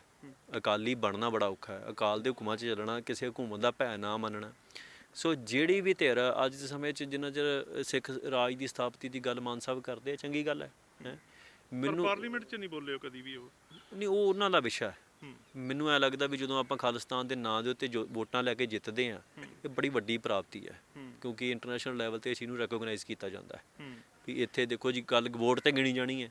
ਹੁਣ ਲੋਕਾਂ ਨੂੰ ਮੰਨਣਾ ਪਊਗਾ ਵੀ ਸੰਗਰੂਰ ਹਲਕੇ ਦੇ ਵਿੱਚ 2 ਲੱਖ ਦੇ ਕਰੀਬ ਜਿਹੜਾ ਵਾ ਖਾਲਿਸਤਾਨੀ ਬੈਠਾ ਹੈ, ਜਿਹੜੇ ਕਹਿੰਦੇ ਸੀ ਚੰਦ ਕੀ ਗਿਣਤੀ 'ਚ। ਅੱਜ ਦੇ ਸਮੇਂ ਦੇ ਵਿੱਚ ਜਿਹੜੀ ਅਕਾਲੀ ਦਲ ਬਾਦਲ ਧਿਰ ਹੈ, ਉਹਨਾਂ ਦਾ ਡਾਊਨਫਾਲ ਇਸ ਤਰੀਕੇ ਦਾ ਹੈ ਵੀ ਉਹ ਮੈਂ ਨਾ ਵੀ ਪੂਰੇ ਗੁਨਾਹ ਮੰਨ ਲੈਣ ਆਪਣੇ, ਤੇ ਤਾਂ ਮਾਫੀ ਮਿਲ ਸਕਦੀ ਉਹਨਾਂ ਨੂੰ ਕਿਤੇ ਵੀ, ਜੇਕਰ ਰਾਜਨੀਤੀ ਛੱਡ ਜਾਣ। ਜੇ ਉਹਨਾਂ ਦਾ ਅੱਜ ਵੀ ਇੰਟੈਂਸ਼ਨ ਇਹ ਹੈ ਵੀ ਅਸੀਂ ਰਾਜਨੀਤੀ ਦੇ ਵਿੱਚ ਦੁਬਾਰਾ ਉੱਠਣ ਲਈ ਕੋਈ ਪੰਥ ਦੀ ਗੱਲ ਕਰਨ ਤੁਰ ਪਈਏ, ਇਹ ਅੱਗੇ ਵੀ ਉਹਨਾਂ ਨੇ ਕੀਤਾ। ਆਪਾਂ ਨੂੰ ਪਤਾ ਸੱਤਾ ਤੋਂ ਬਾਹਰ ਹੋ ਕੇ ਥੋੜ੍ਹੇ ਬਹੁਤੇ ਪੰਥਕ ਹੋ ਜਾਂਦੇ ਨੇ ਅੱਗੇ ਵੀ। ਉਹਨਾਂ ਨੂੰ ਇਹ ਚਾਹੀਦਾ ਵੀ ਛੱਡ ਦੇਣ ਖੇੜਾ, ਸਿੱਖਾਂ ਦੇ ਗਲੋਂ ਕੋੜੇ ਲਾ ਦੇਣ, ਤੇ ਸਿੱਖ ਆਪ ਲਾ ਦੇਣਗੇ। ਕੋਈ ਏਡੀ ਵੱਡੀ ਗੱਲ ਨਹੀਂ ਹੁੰਦੀ, ਬੜੀਆਂ ਧਿਰਾਂ ਉਲਟਾ ਕੇ ਸਿੱਖਾਂ ਨੇ ਮਾਰੀਆਂ ਨੇ, ਇਹ ਕੋਈ ਵੱਡਾ ਮਸਲਾ ਨਹੀਂ। ਅਕਾਲੀ ਰਾਜਨੀਤੀ ਸਥਾਪਿਤ ਹਜੇ ਹੋਣੀ ਹੈ। ਅਜੇ ਮੈਨੂੰ ਐਂ ਲੱਗਦਾ ਵੀ ਅਕਾਲੀ ਰਾਜਨੀਤੀ ਜਿਹੜੀ ਹੈ ਉਹਦੇ 'ਚ ਸਥਾਪਿਤ ਧਿਰਾਂ ਜਿਹੜੀ ਜਿੱਦਾਂ ਹੁਣ ਮਾਨ ਦਲ ਹੈ, ਉਹਨਾਂ ਦਾ ਜ਼ਮੀਨੀ ਆਧਾਰ 'ਤੇ ਉਹ ਕੰਮ ਕਰ ਰਹੇ ਨੇ, ਕਿੰਨਾ ਕੰਮ ਕਰਦੇ ਨੇ ਉਹ ਵੱਖਰਾ ਵਿਸ਼ਾ। ਵੈਸੇ ਅਕਾਲੀ ਰਾਜਨੀਤੀ ਸਥਾਪਿਤ ਹੋਣ 'ਚ ਅਜੇ ਸਮਾਂ ਹੋਊਗੀ ਜ਼ਰੂਰ। ਓਕੇ, ਦੂਸਰਾ ਮੇਰੇ 2 ਸਵਾਲ ਨੇ। ਇੱਕ ਸੈਕੰਡ ਲਾਸਟ ਸਵਾਲ ਮੇਰਾ ਇਹ ਆ ਕਿ ਤੁਸੀਂ ਦੀਪ ਸਿੱਧੂ ਹੁਣਾਂ ਨੂੰ ਸ਼ਹੀਦ ਮੰਨਦੇ ਨੇ, ਕੀ ਜਿਹੜੀ ਸਿੱਖ ਫਲਸਫੇ ਦੀ ਸ਼ਹਾਦਤ ਦਾ ਜਿਹੜਾ ਫਲਸਫਾ ਆ, ਉਸ ਦਾਇਰੇ ਦੇ ਵਿੱਚ ਦੀਪ ਸਿੱਧੂ ਹੁਣੀ ਕਿਵੇਂ ਫਿੱਟ ਹੁੰਦੇ ਨੇ? ਇਹ ਦੇਖੋ, ਸ਼ਹੀਦ ਦੇ ਉੱਤੇ ਇੱਦਾਂ ਦੀ ਕੋਈ ਲਿਮੀਟੇਸ਼ਨ ਨਹੀਂ ਹੈਗੀ। ਸ਼ਹੀਦ ਭਾਈ ਦਿਲਾਵਰ ਸਿੰਘ ਵੀ ਸਾਡੇ ਸ਼ਹੀਦ ਨੇ। ਜੇ ਨਹੀਂ ਉਹਦਾ ਦਿਲਾਵਰ ਸਿੰਘ ਦੀ ਸ਼ਹੀਦੀ ਦਾ ਤਾਂ ਨਹੀਂ ਫਰਕ ਤੁਹਾਨੂੰ ਦੱਸਦਾ। ਜੇ ਤਾਂ ਤੁਸੀਂ ਮੰਨਦੇ ਜੋ ਵੀ ਦੀਪ ਸਿੱਧੂ ਦਾ ਐਕਸੀਡੈਂਟ ਹੋਇਆ, ਇੱਥੇ ਹੀ ਕਨਫਲਿਕਟ ਖੜਾ ਨਾ। ਹੁਣ ਮੈਂ ਇਹ ਗੱਲ ਪੁੱਛਦਾ ਤੁਹਾਨੂੰ ਵੀ ਜਿਹੜੇ ਬੰਦੇ ਨੂੰ ਐਂ ਲੱਗਦਾ ਵੀ ਸਟੇਟ ਇਹ ਕੰਮ ਕਰਾ ਨਹੀਂ ਸਕਦੀ, ਫਿਰ ਤੇ ਆਪਣਾ ਉਹਨਾਂ ਦੇ ਨਾਲ ਕੋਈ ਬਹੁਤਾ ਸੰਬੰਧ ਨਹੀਂ। ਸਟੇਟ ਨੇ ਕਿਵੇਂ ਕੁਛ ਕਰਾਇਆ, ਕਿੰਨੇ ਐਕਸੀਡੈਂਟ 'ਚ ਬੰਦੇ ਮਾਰੇ ਆ। ਆਮ ਖਾਲੜਾ ਸਾਹਿਬ ਤੋਂ ਬਾਅਦ ਸਟੇਟ ਇਨਕਾਊਂਟਰ ਕਰਨਾ ਬਿਲਕੁਲ ਘਟਾ ਗਈ। ਬਹੁਤ ਰੇਅਰ ਚਾਂਸ ਸੀ ਵੀ ਸਿੱਖ ਲੀਡਰਾਂ ਦੇ ਇਨਕਾਊਂਟਰ ਹੋਏ ਹੋਣ। ਔਰ ਉਹ ਕਿਉਂ ਹੋਇਆ? ਕਿਉਂਕਿ ਉਹਨਾਂ ਨੂੰ ਲੱਗਦਾ ਸੀ ਵੀ ਜਦੋਂ ਅਸੀਂ ਇੱਦਾਂ ਕਰਦੇ ਹਾਂ, ਬਲੱਡ ਸ਼ੈਡ ਜਦੋਂ ਹੁੰਦਾ ਹੈ ਇਸ ਕਿਸਮ ਦਾ, ਇਹਦੇ ਨਾਲ ਜਿਹੜੀ ਲੋਕਾਂ ਨੂੰ ਇੰਸਪੀਰੇਸ਼ਨ ਮਿਲਦੀ ਹੈ ਉਹ ਸਾਡੇ ਲਈ ਅੱਗੇ ਡੇਂਜਰਸ ਹੈ। ਉਹਨਾਂ ਨੇ ਆਪਣੀ ਪਾਲਿਸੀ ਬਦਲੀ, ਉਹਨਾਂ ਨੇ ਬੰਦਿਆਂ ਨੂੰ ਬਦਨਾਮ ਕਰਨ ਦਾ, ਉਹਨਾਂ ਨੂੰ ਮਾਰਨ ਦਾ ਤਰੀਕਾ ਬਦਲ ਲਿਆ। ਹੁਣ ਮੈਂ ਇਹ ਗੱਲ ਸਵਾਲ ਕਰਦਾ ਹਾਂ ਵੀ ਹਰਿਆਣੇ ਦੀ ਸਟੇਟ ਜਿਹੜੀ, ਕਿਸੇ ਨੇ ਇਨਵੈਸਟੀਗੇਸ਼ਨ ਦੀ ਮੰਗ ਹੀ ਨਹੀਂ ਕੀਤੀ। ਨਹੀਂ, ਮੰਗ ਤੇ ਉਹਨਾਂ ਦਾ ਪਰਿਵਾਰ ਕਰ ਰਿਹਾ, ਮੰਗ ਤੇ ਇਨਵੈਸਟੀਗੇਸ਼ਨ ਦੀ ਮੰਗ ਤੇ ਸਰਕਾਰ ਜਦੋਂ ਤੋਂ ਤੁਹਾਡੀ ਆਰਗੇਨਾਈਜੇਸ਼ਨ ਨੇ ਮੰਗ ਕੀਤੀ ਹੈ? ਨਹੀਂ, ਅਸੀਂ ਤੇ ਦੇਖੋ ਇਹ ਗੱਲ ਕਹੀ ਵੀ ਜਿਨ੍ਹਾਂ ਨੇ ਕਰਾ ਹੀ ਦਿੱਤਾ, ਹਿੰਦੁਸਤਾਨ ਦੀ ਸਟੇਟ ਨੇ ਕਰਾਇਆ ਹੈ, ਹਿੰਦੁਸਤਾਨ ਦੀ ਸਟੇਟ ਉਹਦੀ ਇਨਵੈਸਟੀਗੇਟ ਕਰੂਗੀ ਵੀ ਇਹ ਠੀਕ। ਮੈਂ ਕਹਿੰਦਾ ਵੀ ਉਹਦਾ ਇੱਕ ਸਿੰਪਲ ਐਗਜ਼ਾਮਪਲ ਇਹ ਹੈ, ਅੱਜ ਦੇ ਸਮੇਂ 'ਚ ਕਿੱਡਾ ਸੌਖਾ ਹੈ ਕੰਮ ਕਰਨਾ। ਐਕਸੀਡੈਂਟ 'ਚ ਬੰਦਾ ਬਚ ਵੀ ਜਾਵੇ, ਐਕਸੀਡੈਂਟ ਕਰਵਾ ਵੀ ਦਿੱਤਾ, ਮੰਨ ਲਓ ਮਰਵਾ ਵੀ ਦਿੱਤਾ, ਪਰ ਉਹ ਫਲਸਫੇ ਦੇ ਵਿੱਚ ਫਿਰ ਦੇਖੋ ਜਦੋਂ ਕੋਈ ਬੰਦਾ ਇੱਕ ਲਕੀਰ ਖਿੱਚ ਕੇ ਕਰਾ ਤੇ ਤੁਰ ਪਿਆ, ਉਹਨੂੰ ਪਤਾ। ਹੁਣ ਆਪਾਂ ਨੂੰ ਇਹ ਤਾਂ ਨਹੀਂ ਪਤਾ ਵੀ ਭਾਈ ਖਾਲੜਾ ਸਾਹਿਬ ਦੀ ਸ਼ਹਾਦਤ ਕਿਵੇਂ ਹੋਈ ਹੈ, ਤੁਹਾਨੂੰ ਪਤਾ? ਨਹੀਂ ਪਤਾ। ਨਹੀਂ, ਉਹ ਤਾਂ ਪਤਾ ਹੀ ਆ ਵੀ ਪੁਲਿਸ ਨੇ ਐਨਕਾਊਂਟਰ ਕਰਕੇ ਮਾਰਿਆ। ਐਨਕਾਊਂਟਰ ਕਰਕੇ ਕਿਵੇਂ ਮਾਰਿਆ, ਉਹਦਾ ਰੂਪ ਕੀ ਸੀ? ਫੋਰ ਐਗਜ਼ਾਮਪਲ ਭਾਈ ਖਾਲੜਾ ਸਾਹਿਬ ਜਦੋਂ ਉਸ ਗਵਾਹ ਨੇ ਉਹਦੇ ਵਿੱਚ ਸਜ਼ਾ ਹੋਈ, ਉਹਦੇ 'ਚ ਮੈਂ ਤੁਹਾਨੂੰ ਦੱਸਦਾ, ਜੇ ਭਾਈ ਖਾਲੜਾ ਸਾਹਿਬ ਨੂੰ ਕਿਸੇ ਐਕਸੀਡੈਂਟ 'ਚ ਸ਼ਹੀਦ ਕਰ ਦਿੰਦੇ, ਆਪਾਂ ਨੂੰ ਮੰਨਣਾ ਪੈਣਾ ਸੀ। ਕਿਉਂਕਿ ਜਦੋਂ ਇੱਕ ਬੰਦੇ ਨੇ ਲਕੀਰ ਖਿੱਚ ਲਈ ਹੈ ਵੀ ਮੈਂ ਹੁਣ ਇਸ ਰਾਹ 'ਤੇ ਤੁਰਨਾ, ਔਰ ਉਸ ਰਾਹ 'ਤੇ ਤੁਰਨ ਤੋਂ ਬਾਅਦ 'ਚ ਉਹ ਬੰਦਾ ਜੇ ਤੇ ਕੁਦਰਤੀ ਮੌਤ ਨਹੀਂ ਆਉਂਦੀ, ਭਾਵ ਕਿਸੇ ਬਿਮਾਰੀ ਦੇ ਨਾਲ, ਉਹ ਸਤਿਗੁਰ ਦੇ ਹੱਥ ਹੈ ਕਿਵੇਂ ਦੀ। ਉਹ ਵੀ ਅੱਜ ਕੱਲ੍ਹ ਪੋਇਜ਼ਨ ਇਦਾਂ ਦੇ ਆ ਗਏ, ਜ਼ਹਿਰ ਇਦਾਂ ਦੇ ਆ ਗਏ, ਬੰਦੇ ਨੂੰ ਲੱਗਦਾ ਇਹ ਹੋਇਆ ਦੁਨੀਆ ਭਰ ਦੇ ਉੱਤੇ ਵਾਪਰਿਆ ਲੀਡਰਾਂ ਦੇ ਨਾਲ ਵੀ ਇਹੋ ਜਿਹਾ ਜ਼ਹਿਰ ਹੈ ਜਿਹੜਾ ਬੰਦੇ ਨੂੰ ਹੌਲੀ ਹੌਲੀ ਸਲੋ ਪੋਇਜ਼ਨ ਉਹਨੂੰ ਕਹਿੰਦੇ, ਔਰ ਉਹ ਮਾਰਦਾ। ਤੇ ਬੰਦੇ ਦੀ ਰਿਪੋਰਟਸ ਦੇ ਵਿੱਚ ਵੀ ਕੁਝ ਨਹੀਂ ਆਉਂਦਾ, ਹਾਰਟ ਅਟੈਕ ਹੋ ਜਾਂਦਾ, ਰਿਪੋਰਟ ਦੇ ਵਿੱਚ ਉਹ ਡਿਟੈਕਟ ਨਹੀਂ ਹੁੰਦਾ, ਇਹੋ ਜਿਹੇ ਕੈਮੀਕਲ ਆ ਗਏ। ਸੋ ਮੈਨੂੰ ਇਹ ਲੱਗਦਾ ਵੀ ਸਾਨੂੰ ਸਮੇਂ ਦੇ ਨਾਲ ਆਪਣੀ ਇੰਸਪੀਰੇਸ਼ਨ ਅਸੀਂ ਕਿਵੇਂ ਲੈਣੀ ਹੈ ਤੇ ਬੰਦਿਆਂ ਨੂੰ ਕਿਵੇਂ ਰੈਕੋਗਨਾਈਜ਼ ਕਰਨਾ, ਇਹਦੇ ਫਰੇਮਵਰਕ ਚੇਂਜ ਕਰਨੇ ਪੈਣੇ। ਹੁਣ ਦੀਪ ਸਿੱਧੂ ਐਕਸੀਡੈਂਟ ਹੁੰਦਾ, ਐਕਸੀਡੈਂਟ ਦੇ ਵਿੱਚ ਉਹ ਇੰਜਰਡ ਹੋ ਜਾਵੇ ਇਨ ਕੇਸ, ਐਂਬੂਲੈਂਸਾਂ ਕਿਹਨਾਂ ਦੀਆਂ ਨੇ, ਹਸਪੀਟਲ ਕਿਹਨਾਂ ਦੇ ਨੇ, ਬੰਦੇ ਨੂੰ ਬਿਨਾਂ ਟਰੀਟਮੈਂਟ ਤੋਂ ਰੱਖ ਕੇ ਵੀ ਤਾਂ ਮਾਰਿਆ ਜਾ ਸਕਦਾ, ਬਲੱਡ ਲਾਸ ਨੂੰ ਨਾ ਕੰਟਰੋਲ ਕੀਤਾ ਜਾਵੇ ਤਾਂ ਵੀ ਬੰਦਾ ਮਰ ਸਕਦਾ। ਸੋ ਆਪਣੀ ਇਹ ਡੈਫੀਨੇਸ਼ਨ ਆਪਾਂ ਨੂੰ ਆਪ ਘੜਨੀ ਪੈਣੀ ਹੈ ਵੀ ਅਸੀਂ ਕਿਹਨੂੰ ਕੀ ਮੰਨਣਾ ਹੈ। ਸੋ ਇੱਕ ਲਾਸਟ ਸਵਾਲ ਇਹ ਆ ਕਿ ਸਿੱਖ ਕੌਮ ਹੱਲੇ ਰਾਗਮਾਲਾ, ਦਸਮ ਗ੍ਰੰਥ, ਝਟਕਾ ਇਹੀ ਮਸਲੇ ਨਹੀਂ ਹੱਲ ਕਰ ਸਕੀ। ਆਪਣੇ ਵਿਵਾਦ ਆ, ਸੰਤ ਜਰਨੈਲ ਸਿੰਘ ਹੁਣਾਂ ਦੇ ਟਾਈਮ ਵੀ ਅਖੰਡ ਕੀਰਤਨੀ ਅਲੱਗ ਸੋਚ ਸੀਗੀ, ਬੱਬਰ ਖਾਲਸਾ ਦੀ ਅਲੱਗ ਸੋਚ ਸੀਗੀ। ਇਹਨੂੰ ਕਿਸ ਤਰ੍ਹਾਂ ਦੇਖ ਰਹੇ ਨੇ ਕਿ ਮੈਂ ਕਹਿੰਦਾ ਇਹਦੇ ਤੇ ਨਾ ਡਾਇਲੌਗ ਖਤਮ ਹੋ ਜਾਣਾ ਚਾਹੀਦਾ, ਸਿੱਖਾਂ ਨੂੰ ਬੈਠ ਕੇ ਇੱਕ ਮਤੇ ਤੇ ਪਹੁੰਚਣਾ ਚਾਹੀਦਾ। ਬਸ ਇਹੀ ਤਾਂ ਗੱਲ ਆ ਕਿ ਕਿੱਥੇ ਇਕੱਠੇ ਹੋਣ। ਨਹੀਂ ਮਤਲਬ ਇਕੱਠੇ ਹੋਣ ਨਾ ਵੀ ਹੋਣ, ਫੋਰ ਐਗਜ਼ਾਮਪਲ ਰਹਿਤ ਮਰਿਆਦਾ ਦਾ ਇਹਦੇ 'ਚ ਤੁਹਾਨੂੰ ਮੈਂ ਇੱਕ ਗੱਲ ਦੱਸਦਾ, ਦੇਖੋ ਅੱਜ ਦੇ ਸਮੇਂ ਦੇ ਵਿੱਚ ਕੌਮ ਨੂੰ ਇਹ ਵੇਖਣਾ ਚਾਹੀਦਾ ਵੀ ਅਸੀਂ ਇਹ ਮਸਲਾ ਹੱਲ ਕਰ ਸਕਦੇ ਕਿ ਨਹੀਂ ਕਰ ਸਕਦੇ। ਨਹੀਂ ਕਰ ਸਕਦੇ, ਕਿਉਂਕਿ ਇਹ ਮਸਲਾ ਜਿਹੜਾ ਪੈਦਾ ਹੋਇਆ, ਇਹਦੇ ਪੈਦਾ ਹੋਣ ਪਿੱਛੇ ਇੱਕ ਤੀਜੀ ਧਿਰ ਹੈ। ਅਸੀਂ ਦੋ ਧਿਰਾਂ ਹੋਵਾਂਗੇ ਕਿਸੇ ਵੀ ਮਸਲੇ ਤੇ, ਸਿੱਖਾਂ ਦੇ ਵਿੱਚ ਜਦੋਂ ਵਿਵਾਦ ਉਹ ਦੋ ਧਿਰਾਂ ਬਣਨਗੀਆਂ, ਉਹਨਾਂ ਦੋਵਾਂ ਤਰ੍ਹਾਂ ਦੇ ਵਿਵਾਦ ਦਾ ਇੱਕ ਧਿਰ ਨੂੰ ਫਾਇਦਾ ਜਾ ਰਿਹਾ, ਤੀਜੀ ਨੂੰ। ਜਿੰਨਾ ਚਿਰ ਤੀਜੀ ਧਿਰ ਸਥਾਪਿਤ ਹੈ ਉਹਨਾਂ ਚਿਰ ਸਾਡਾ ਮਸਲਾ ਹੱਲ ਨਹੀਂ ਹੋ ਸਕਦਾ, ਉਹਨਾਂ ਚਿਰ ਉਹ ਬੰਦੇ ਕੋਈ ਨਾ ਕੋਈ ਮੁੱਦਾ ਛੇੜਨਗੇ। ਇਸੇ ਕਰਕੇ ਮੈਂ ਇਹ ਗੱਲ ਕਹਿਣਾ ਵੀ ਦੇਖੋ ਮੈਨੂੰ ਕਿਸੇ ਤੋਂ ਇਤਰਾਜ਼ ਨਹੀਂ, ਕੋਈ ਝਟਕਾ ਕਰਦਾ ਕੋਈ ਨਹੀਂ ਕਰਦਾ, ਇਤਰਾਜ਼ ਮੇਰਾ ਨਿੱਜੀ ਹੋ ਸਕਦਾ, ਮੈਂ ਸਹੀ ਕੀ ਮੰਨਦਾ ਕੀ ਗਲਤ ਮੰਨਦਾ ਤਾਂ ਹੀ ਪਬਲਿਕਲੀ ਮੈਂ ਦੱਸਦਾ ਵੀ ਨਹੀਂ ਇਹ ਗੱਲਾਂ ਨੂੰ। ਮੈਂ ਇਹ ਗੱਲ ਕਹਿਣਾ ਵੀ ਅੱਜ ਦੇ ਸਮੇਂ 'ਚ ਸਿੱਖਾਂ ਦੀ ਸਭ ਤੋਂ ਵੱਡੀ ਲੋੜ ਹੈ ਵੀ ਅਸੀਂ ਆਪਣਾ ਆਪ ਬਚਾ ਲਈਏ। ਇੱਕ ਵਾਰ ਸਿੱਖਾਂ ਨੇ ਪੰਥ ਹੀ ਨਾ ਰਿਹਾ ਤਾਂ ਗ੍ਰੰਥ ਕੌਣ ਮੰਨਿਓ, ਜੇ ਕੋਈ ਪੰਥ ਬਚੂਗਾ ਤੇ ਫਿਰ ਧਰਮ ਬਚੂ ਸਾਡਾ। ਅੱਜ ਅਸੀਂ ਇਹ ਕੰਮ ਤੇ ਧਿਆਨ ਦੇ ਲਈਏ, ਰਾਗਮਾਲਾ ਦੇ ਮੁੱਦੇ, ਦੂਜੇ ਮੁੱਦੇ, ਇਹ ਜਦੋਂ ਕਿਤੇ ਰਾਜ ਭਾਗ ਆ ਜਾਊਗਾ ਨਾ ਸਾਡਾ, ਇਹ ਮੁੱਦੇ ਵੇਖਿਓ ਆਪਣੇ ਆਪ ਖਤਮ ਹੋ ਜਾਣੇ। ਇਹ ਕੁਛ ਮੁੱਦੇ ਉਹਨੂੰ ਬਹਿਣਾ ਵੀ ਨਹੀਂ ਪੈਣਾ, ਇਹ ਮੁੱਦੇ ਹੈ ਹੀ ਕਿਉਂਕਿ ਇਹਨਾਂ ਨੂੰ ਕੰਟੀਨਿਊਸਲੀ ਫਿਊਲ ਕੀਤਾ ਜਾ ਰਿਹਾ। ਇਹਨਾਂ ਦੇ ਬਕਾਇਦਾ ਤੌਰ ਤੇ ਬੰਦੇ ਪੱਕੇ ਰੱਖੇ ਹੋਏ ਨੇ ਤਨਖਾਹ ਵਾਲੇ, ਜਿਹੜੇ ਬੰਦੇ ਮੁੱਦੇ ਚੱਕ ਰਹੇ ਨੇ, ਔਰ ਇਹਨਾਂ ਮੁੱਦਿਆਂ ਨੂੰ ਅਸੀਂ ਉਹਦੇ ਨਾਲ ਹੱਲ ਕਰਾਂਗੇ ਜਿਹੜੇ ਜਿੱਦਣ ਸਾਡੇ ਕੋਲ ਪਾਵਰ ਆ ਗਈ। ਲਾਸਟ ਰਾਹੁਲ ਗਾਂਧੀ ਪੰਜਾਬ ਦੇ ਵਿੱਚ 7 ਦਿਨ ਉਹਨੇ ਪੰਜਾਬ 'ਚ ਰਹਿਣਾ, ਕਿਵੇਂ? ਕਿਉਂਕਿ ਸਰਕਾਰ ਜਿਹੜੀ ਆ ਉਹ ਫੇਲੀਅਰ ਵਾਲ ਦੇ ਪਾਸੇ ਜਾ ਰਹੀ ਆ, ਕਾਂਗਰਸ ਫਾਇਦਾ ਉਠਾ ਰਹੀ ਆ। ਕਾਂਗਰਸ ਸੋਚ ਰਹੀ ਆ ਕਿ ਜਿਹੜੀ ਰਾਹੁਲ ਗਾਂਧੀ ਦੀ ਜਿਹੜੀ ਯਾਤਰਾ ਆ ਉਹ ਕਿਤੇ ਖਾਸ ਕਰਕੇ ਪੰਜਾਬ ਦੇ ਵਿੱਚ ਕਾਂਗਰਸ ਨੂੰ ਆਕਸੀਜਨ ਦੇਵੇਗੀ। ਕੀ ਲੱਗਦਾ ਇਹ ਰਾਜਨੀਤਿਕ ਤੌਰ ਤੇ ਉੱਤੇ, ਰਾਜਨੀਤਿਕ ਜਿਹੜੀ ਪਿੱਠ ਭੂਮੀ ਆ ਉਹਦੇ ਵਿੱਚ ਇਸ ਨਹੀਂ, ਕਾਂਗਰਸ ਦੀ ਦੁਬਾਰਾ ਐਸਟੈਬਲਿਸ਼ਮੈਂਟ ਹਿੰਦੁਸਤਾਨ 'ਚ ਸੰਭਵ ਨਹੀਂ। ਉਹਦੀਆਂ ਕੁਝ ਖਾਸ ਵਜ੍ਹਾ ਨੇ। ਉਹਦੀਆਂ ਵਜ੍ਹਾ ਇਹ ਨੇ ਵੀ ਇੱਥੇ ਨਾ ਇੱਕ ਧਿਰ ਬਣਦੀ ਆ, ਉਹਨੂੰ ਵਰਤਿਆ ਜਾਂਦਾ, ਔਰ ਜਿਹੜੇ ਵਰਤਣ ਵਾਲੇ ਨੇ ਉਹੀ ਧਿਰ ਨੂੰ ਖਤਮ ਕਰਦੇ ਨੇ ਬਾਅਦ 'ਚ। ਹੁਣ ਉਹਨਾਂ ਲਈ ਕਾਂਗਰਸ ਦਾ ਬਦਲ ਜਿਹੜਾ ਵਾ ਹੋ ਸਕਦਾ ਆਮ ਆਦਮੀ ਪਾਰਟੀ ਬਣਨ ਨੂੰ ਤਿਆਰ ਹੋ ਜਾਏ, ਔਰ ਉਹਦਾ ਰੀਜ਼ਨ ਇਹ ਹੈ ਵੀ ਕਾਂਗਰਸ ਨੈਸ਼ਨਲਿਜ਼ਮ ਦੇ ਉੱਤੇ ਬਹੁਤ ਬੇਸ ਸੀ, ਦੇਸ਼ ਭਗਤੀ ਪਲਾਂਟਿੰਗ ਉਹ ਕੰਮ ਉਹਨਾਂ ਨੇ ਸ਼ੁਰੂ ਕਰ ਲਿਆ। ਜਿਨ੍ਹਾਂ ਨੂੰ ਇਹ ਲੱਗਦਾ ਵੀ ਜਿਹੜਾ ਰੈਡੀਕਲਾਈਜੇਸ਼ਨ ਹੋ ਗਈ ਹੈ ਇਸ ਮੁਲਕ ਦੀ, ਜਿਵੇਂ ਇੱਕ ਹਿੰਦੂ ਨੂੰ ਜਿਵੇਂ ਇੱਕ ਐਕਸਟ੍ਰੀਮ ਲੈਵਲ 'ਤੇ ਲੈ ਕੇ ਜਾ ਚੁੱਕਾ, ਉਹਨੂੰ ਇੱਦਾਂ ਕੋਈ ਕਾਂਗਰਸ ਬਦਲ ਦੂ, ਇਹ ਸੰਭਵ ਨਹੀਂ। ਇਹਦੇ 'ਚੋਂ ਬਹੁਤ ਵੱਡਾ ਜੈਨੋਸਾਈਡ ਨਿਕਲੂ, ਔਰ ਇਸ ਜੈਨੋਸਾਈਡ 'ਚੋਂ ਬਹੁਤ ਕੁਝ ਹੋਰ ਨਿਕਲੂ, ਔਰ ਇਹ ਕਾਂਗਰਸ ਇਹ ਛੱਡ ਦੇਵੇ। ਮੈਨੂੰ ਲੱਗਦਾ ਵੀ ਜਿਹੜਾ ਪੋਲਰਾਈਜੇਸ਼ਨ ਦੀ ਜਿਹੜੀ ਰਾਜਨੀਤੀ ਆ ਉਹ ਤੇ ਅੱਗੇ ਐਕਸਟ੍ਰੀਮ ਹੀ ਹੋਊਗੀ, ਉਹ ਘਟੂਗੀ ਨਹੀਂ, ਕਿਉਂਕਿ ਉਹ ਨਾ ਇੱਕ ਦੇਖੋ ਕੁਝ ਚੀਜ਼ਾਂ ਸਟਾਰਟ ਕੀਤੀਆਂ ਜਾਂਦੀਆਂ ਵੀ ਇਹ ਲੱਗਦਾ ਕਿ ਸਿੱਖਾਂ ਨੂੰ ਨਹੀਂ। ਮੈਂ ਇਹ ਗੱਲ ਕਹਿਣਾ ਵੀ ਦੇਖੋ ਜਦੋਂ ਸਾਰੀਆਂ ਧਿਰਾਂ ਕਰ ਰਹੇ ਹੋ, ਨਹੀਂ ਮੈਂ ਤੇ ਸਿੱਖਾਂ ਨੂੰ ਇਹ ਕਹਿ ਰਿਹਾ ਵੀ ਸਾਡੇ ਕੋਲ ਪਾਵਰ ਨਹੀਂ। ਹਿੰਦੂ ਸਿੱਖ ਤਾਂ ਵੰਡ ਰਹੇ ਨੇ ਵੀ ਬਹੁਤ ਧਿਰ ਜਿਹੜੀ ਆ ਸਿੱਖਾਂ ਦੀ ਤੁਹਾਡੇ ਨਾਲ ਆਣ ਕੇ ਖੜਦੀ ਆ। ਫਿਰ ਮੈਂ ਉਹਨਾਂ ਨੂੰ ਡਿਫੈਂਡ ਹੀ ਕਰਨ ਕਹਿ ਰਿਹਾ ਨਹੀਂ, ਮੈਂ ਤਾਂ ਉਹਨਾਂ ਨੂੰ ਡਿਫੈਂਡ ਹੀ ਕਰ ਰਿਹਾ ਨਾ। ਦੇਖੋ ਮੈਂ ਕਹਿਣਾ ਵੀ ਜਦੋਂ ਪੰਜਾਬ ਦੇ ਵਿੱਚ ਬਾਕੀ ਸਾਰੀਆਂ ਕੌਮਾਂ ਇੱਕ ਪਾਸੇ ਖੜ ਗਈਆਂ ਤੇ ਜੇ ਸਿੱਖ ਵੰਡੇ ਰਹਿਣਗੇ ਤਾਂ ਨੁਕਸਾਨ ਕਿਹਦਾ ਹੈ? ਪੋਲਰਾਈਜੇਸ਼ਨ ਮਿਨੋਰਿਟੀ ਦੀ ਤਾਂ ਲੋੜ ਬਣ ਜਾਂਦੀ। ਆਪਣੀ ਕੌਮ ਨੂੰ ਜਿਹੜਾ ਨਾ ਉਹਨੂੰ ਇਕੱਠਿਆਂ ਕਰਨਾ, ਭਾਵੇਂ ਉਹਦੇ 'ਚ ਕਿਸੇ ਨੂੰ ਰੈਡੀਕਲਾਈਜੇਸ਼ਨ ਨਜ਼ਰ ਆਉਂਦੀ ਹੋਵੇ। ਸਾਡੀ ਲੋੜ ਕਿਉਂ ਆ? ਕਿਉਂਕਿ ਜਦੋਂ ਸੰਸਾਰ 'ਚ ਫੈਨੋਮੈਨਾ ਵਾਪਰਨਾ ਹਿੰਦੁਸਤਾਨ ਦੇ ਵਿੱਚ ਇਸ ਪੱਧਰ ਦੇ ਉੱਤੇ, ਮਾਰ ਸਾਨੂੰ ਪੈਣੀ ਹੈ ਕਿਉਂਕਿ ਅਸੀਂ ਘੱਟ ਗਿਣਤੀ ਹਾਂ। ਸੋ ਸਾਨੂੰ ਅੱਜ ਦੇ ਸਮੇਂ ਦੇ ਵਿੱਚ ਅਸੀਂ ਰੈਡੀਕਲ ਹੋ ਜਾਈਏ, ਕੁਛ ਹੋ ਜਾਈਏ, ਸਾਡਾ ਉਹਦੇ 'ਚ ਸਿਰਫ ਇੱਕੋ ਇੱਕ ਮਕਸਦ ਹੈ ਵੀ ਮੈਂ ਸਿੱਖਾਂ ਨੂੰ ਕੀ ਕਹਿ ਰਿਹਾ ਵੀ ਤਿਆਰੀ ਰੱਖੋ, ਡਿਫੈਂਸ ਆਪਣਾ ਤਗੜਾ ਕਰੋ, ਹੈ ਨਾ। ਅਸੀਂ ਮਾਰ ਨਹੀਂ ਚੱਲਣੀ। ਹੁਣ ਇਹ ਗੱਲਾਂ ਹਿੰਦੂਆਂ 'ਤੇ ਲਾਗੂ ਨਹੀਂ ਹੁੰਦੀਆਂ। ਉਹਨਾਂ ਨੇ ਤੇ ਫਰਜ਼ ਕਰੋ ਜਦੋਂ ਉਹਨਾਂ ਦੀ ਪੋਲਰਾਈਜੇਸ਼ਨ ਹੋ ਗਈ ਤਾਂ ਉਹਨਾਂ ਨੇ ਮਾਰਨਾ ਹੈ ਕਿਸੇ ਨੂੰ ਗਰੁੱਪ ਦੇ ਵਿੱਚ, ਬਹੁ ਗਿਣਤੀ ਦੇ ਰੂਪ 'ਚ। ਸੋ ਇਸ ਕਰਕੇ ਜਿਹੜੀ ਘੱਟ ਗਿਣਤੀ ਕੌਮ ਹੈ ਨਾ, ਉਹਨੂੰ ਉਹਦੀ ਇਹ ਨੈਸੈਸਿਟੀ ਬਣ ਜਾਂਦੀ ਹੈ ਕਿਸੇ ਮੌਕੇ 'ਤੇ। ਹੁਣ ਇਸਰਾਇਲ ਦੇ ਵਿੱਚ ਕੋਈ ਬੰਦਾ ਲੀਡਰ ਐਸਾ ਆ ਜਾਵੇ, ਉਹ ਆਪਣਾ ਫਲਸਤੀਨ ਦੇ ਵਿੱਚ, ਉਹ ਕਵੇ ਵੀ ਫਲਸਤੀਨੀਆਂ ਨੂੰ ਵੀ ਆਪਾਂ ਰੈਡੀਕਲ ਹੋ ਜਾਈਏ, ਇਕੱਠੇ ਹੋ ਜਾਈਏ, ਉਹਦੀ ਇੱਕ ਵੱਖਰੀ ਗੱਲ ਹੈ। ਜੇ ਇਜ਼ਰਾਈਲੀ ਲੀਡਰ ਇੱਕ ਗੱਲ ਕਰੇ ਉਹਦੀ ਡਿਫਰੈਂਟ ਡੈਫੀਨੇਸ਼ਨ ਹੁੰਦੀ ਹੈ। ਸਥਾਪਿਤ ਧਿਰ ਤੇ ਸਥਾਪਤੀ ਲਈ ਲੜ ਰਹੀ ਧਿਰ ਦਾ ਰੈਡੀਕਲਾਈਜੇਸ਼ਨ ਹੋਣਾ ਨਾ ਹੋਣਾ ਦੋ ਡਿਫਰੈਂਟ ਵਿਸ਼ੇ ਹੈ। ਔਰ ਇਹ ਮੈਨੂੰ ਲੱਗਦਾ ਵੀ ਬਹੁਤੇ ਆਪਣੇ ਬੰਦੇ ਨੂੰ ਇਹ ਸਮਝ ਨਹੀਂ ਆਉਂਦੀ ਇਹਨਾਂ ਗੱਲਾਂ ਦੀ। ਉਹ ਹਰ ਚੀਜ਼ ਨੂੰ ਹੁਣ ਅਸੀਂ ਕਹੀਏ ਵੀ ਭਾਈ ਆਪਾਂ ਆਪਣੇ ਧਰਮ 'ਚ ਪੱਕੇ ਰਹੀਏ, ਆਪਾਂ ਕਿਸੇ ਦਾ ਦਖਲ ਬਰਦਾਸ਼ਤ ਨਾ ਕਰੀਏ, ਉਹ ਵੱਖਰਾ ਮਸਲਾ ਹੈ। ਸਥਾਪਿਤ ਧਿਰੇ ਗੱਲ ਕਹਿੰਦੀ ਹੈ, ਕਿਉਂ ਕਹਿੰਦੀ ਸਵਾਲ ਹੈ, ਉਹਨਾਂ ਦਾ ਧਰਮ ਤੇ ਵੈਸੇ ਆਜ਼ਾਦ ਹੈ, ਉਹਨਾਂ ਦੇ ਮੰਦਰਾਂ ਦੇ ਉੱਤੇ ਕਬਜ਼ੇ ਨਹੀਂ ਹੋ ਰਹੇ ਹੈ, ਸਾਡੇ ਤੇ ਹੋ ਰਹੇ ਨੇ।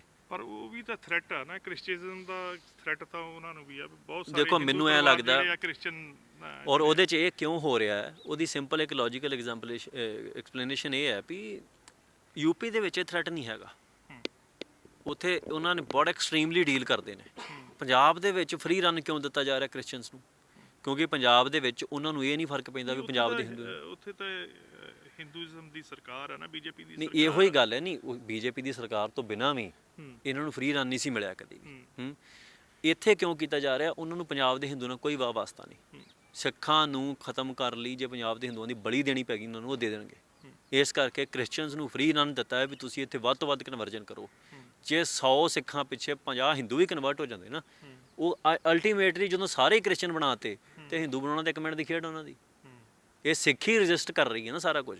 ਸਿੱਖੀ ਉਹਨਾਂ ਨੇ ਮਕਸਦ ਇਹ ਆ ਵੀ ਸਿੱਖੀ ਨੂੰ ਖਤਮ ਕਰੋ, ਬਾਅਦ 'ਚ ਅਸੀਂ ਵੇਖਾਂਗੇ ਕੀ ਹੁੰਦਾ। ਤੁਹਾਨੂੰ ਲੱਗਦਾ ਕਿ ਰਾਹੁਲ ਗਾਂਧੀ ਮਾਫੀ ਮੰਗੇਗਾ ਪੰਜਾਬ 'ਚ ਆਣ ਕੇ ਪਿਛਲੇ ਉਹਦੇ ਪੁਰਖਿਆਂ ਵੱਲੋਂ ਕੀਤੀਆਂ ਹੋਈਆਂ ਗਲਤੀਆਂ ਦੀਆਂ ਘੋਰ ਜਿਹੜੇ ਉਹਦੇ ਕਰਮ ਨੇ ਜਿਹੜੇ ਇੰਦਰਾ ਗਾਂਧੀ ਦੇ? ਮੈਨੂੰ ਐਂ ਲੱਗਦਾ ਵੀ ਜੇ ਤੇ ਉਹ ਕਹਿੰਦੇ ਨੇ ਵੀ ਅਸੀਂ ਇਹ ਨਹੀਂ ਕਹਿੰਦੇ ਵੀ ਪੋਤੇ ਨੂੰ ਉਹਦੀ ਦਾਦੀ ਦੀਆਂ ਕੋਈ ਸਜ਼ਾਵਾਂ ਮਿਲਣੀਆਂ ਚਾਹੀਦੀਆਂ, ਦੋਸ਼ ਉਹਦੀ ਦਾਦੀ ਨੇ ਕੀਤੇ, ਪਰ ਮੈਨੂੰ ਐਂ ਲੱਗਦਾ ਵੀ ਜੇ ਪੋਤਾ ਆਪਣੀ ਦਾਦੀ ਨੂੰ ਹੀਰੋ ਮੰਨਦਾ ਫਿਰੇ ਤੇ ਉਹ ਤੋਂ ਇੰਸਪੀਰੇਸ਼ਨ ਲੈ ਕੇ ਤੁਰਦਾ ਫਿਰੇ ਤੇ ਫਿਰ ਪੰਜਾਬ ਦੇ ਲੋਕ ਮਾਫੀ ਨਹੀਂ ਡਿਜ਼ਰਵ ਕਰਦੇ। ਇਕੱਲੀ ਪੰਜਾਬ ਦੇ ਲੋਕ ਇਹ ਵੀ ਡਿਜ਼ਰਵ ਕਰਦੇ ਵੀ ਉਹਦਾ ਵਿਰੋਧ ਕੀਤਾ ਜਾਏ। ਕਾਂਗਰਸ ਸਰਕਾਰ ਬਣਾਤੀ, ਇਹ ਵੀ ਗੱਲ ਆਪਾਂ ਜਦੋਂ ਫਿਰ ਦੋਹਰੇ ਚੱਲਾਂਗੇ ਨਾ ਇਸ ਗੱਲ ਦੇ ਉੱਤੇ। ਪੰਜਾਬ ਦੇ ਵਿੱਚ ਕੈਪਟਨ ਅਮਰਿੰਦਰ ਸਿੰਘ ਜਿਹੜਾ ਸੀ ਉਹਨੇ ਬੜੀ ਡਿਫਰੈਂਟ ਅਪਰੋਚ ਰੱਖੀ ਹੈ ਨੈਸ਼ਨਲ ਕਾਂਗਰਸ ਤੋਂ ਹਮੇਸ਼ਾ ਹੀ। ਹੁਣ ਉਹ ਕਿੱਧਰ ਨੂੰ ਤੁਰ ਪਿਆ ਆਪਾਂ ਨੂੰ ਵੱਖਰਾ ਵਿਸ਼ਾ ਹੈ। ਪੰਜਾਬ ਦੇ ਵਿੱਚ ਦਰਬਾਰ ਸਾਹਿਬ ਤੇ ਹਮਲਾ ਹੁੰਦਾ ਤੇ ਉਹ ਅਸਤੀਫਾ ਵੀ ਦੇ ਦਿੰਦਾ ਉੱਠ ਕੇ। ਪੰਜਾਬ ਦੇ ਵਿੱਚ ਜਿਹੜੇ ਦੇਖੀ ਜਿਹੜਾ ਇਲੈਕਟਰਲ ਪੋਲੀਟਿਕਸ ਹੈ ਨਾ, ਜਿਹੜੀ ਰਾਜਨੀਤੀ ਹੈ, ਇਹ ਬੜੇ ਵੱਖਰੇ ਤਰੀਕੇ ਨਾਲ ਕੰਮ ਕਰਦੀ ਹੈ। ਇੱਥੇ ਜਿਹੜੀਆਂ ਪਾਲਿਸੀਆਂ ਲੋਕ ਐਮਐਲਏ ਉਹੀ ਚੱਕ ਕੇ ਇੱਧਰ ਜਾ ਵੜਦੇ ਨੇ। ਬਹੁਤੇ ਲੋਕ ਐਮਐਲਏ ਨਾਲ ਜੁੜੇ ਹੁੰਦੇ ਆ, ਐਮਐਲਏ ਨਾਲ ਬੱਝੇ ਹੁੰਦੇ ਕਿਸੇ ਨਾ ਕਿਸੇ ਕੰਮ ਕਰਕੇ ਲੈ ਕੇ, ਔਰ ਉਹਨਾਂ ਨੂੰ ਫਰਕ ਹੀ ਨਹੀਂ ਪੈਂਦਾ ਵੀ ਉੱਤੇ ਕਿਹੜੀ ਪਾਰਟੀ ਹੈ। ਕਿਉਂਕਿ ਪੰਜਾਬ ਦੇ ਵਿੱਚ ਇਹ ਸਹੀ ਗੱਲ ਹੈ ਵੀ ਪੰਜਾਬ ਦੇ ਵਿੱਚ ਕੋਈ ਪੋਲੀਟੀਕਲ ਪਾਰਟੀ ਆਈਡੀਓਲੋਜੀ ਲੈ ਕੇ ਨਹੀਂ ਆਉਂਦੀ, ਆਈਡੀਓਲੋਜੀ ਸਟੇਟ ਦੀ ਹੀ ਲਾਗੂ ਕਰਦੀ ਹੈ। ਸੋ ਜਦੋਂ ਰੈਲੇਵੈਂਸੀ ਨਹੀਂ ਰਹੀ ਕਿਸੇ ਗੱਲ ਦੀ, ਉੱਥੇ ਕੋਈ ਆ ਜਾਵੇ ਸਾਨੂੰ ਕੀ ਫਰਕ ਪੈਂਦਾ। ਠੀਕ ਹੈ ਜੀ, ਵਾਹਿਗੁਰੂ ਜੀ ਕਾ ਖਾਲਸਾ, ਵਾਹਿਗੁਰੂ ਜੀ ਕੀ ਫਤਿਹ ਜੀ।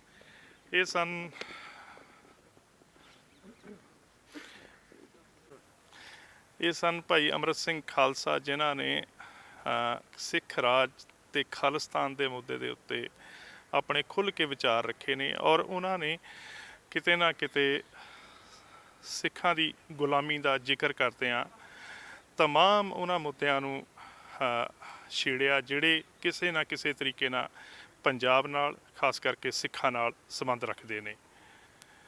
ਪਰਮਿੰਦਰ ਸਿੰਘ ਬਰਿਆਣਾ, babushahi.com, ਅੰਮ੍ਰਿਤਸਰ।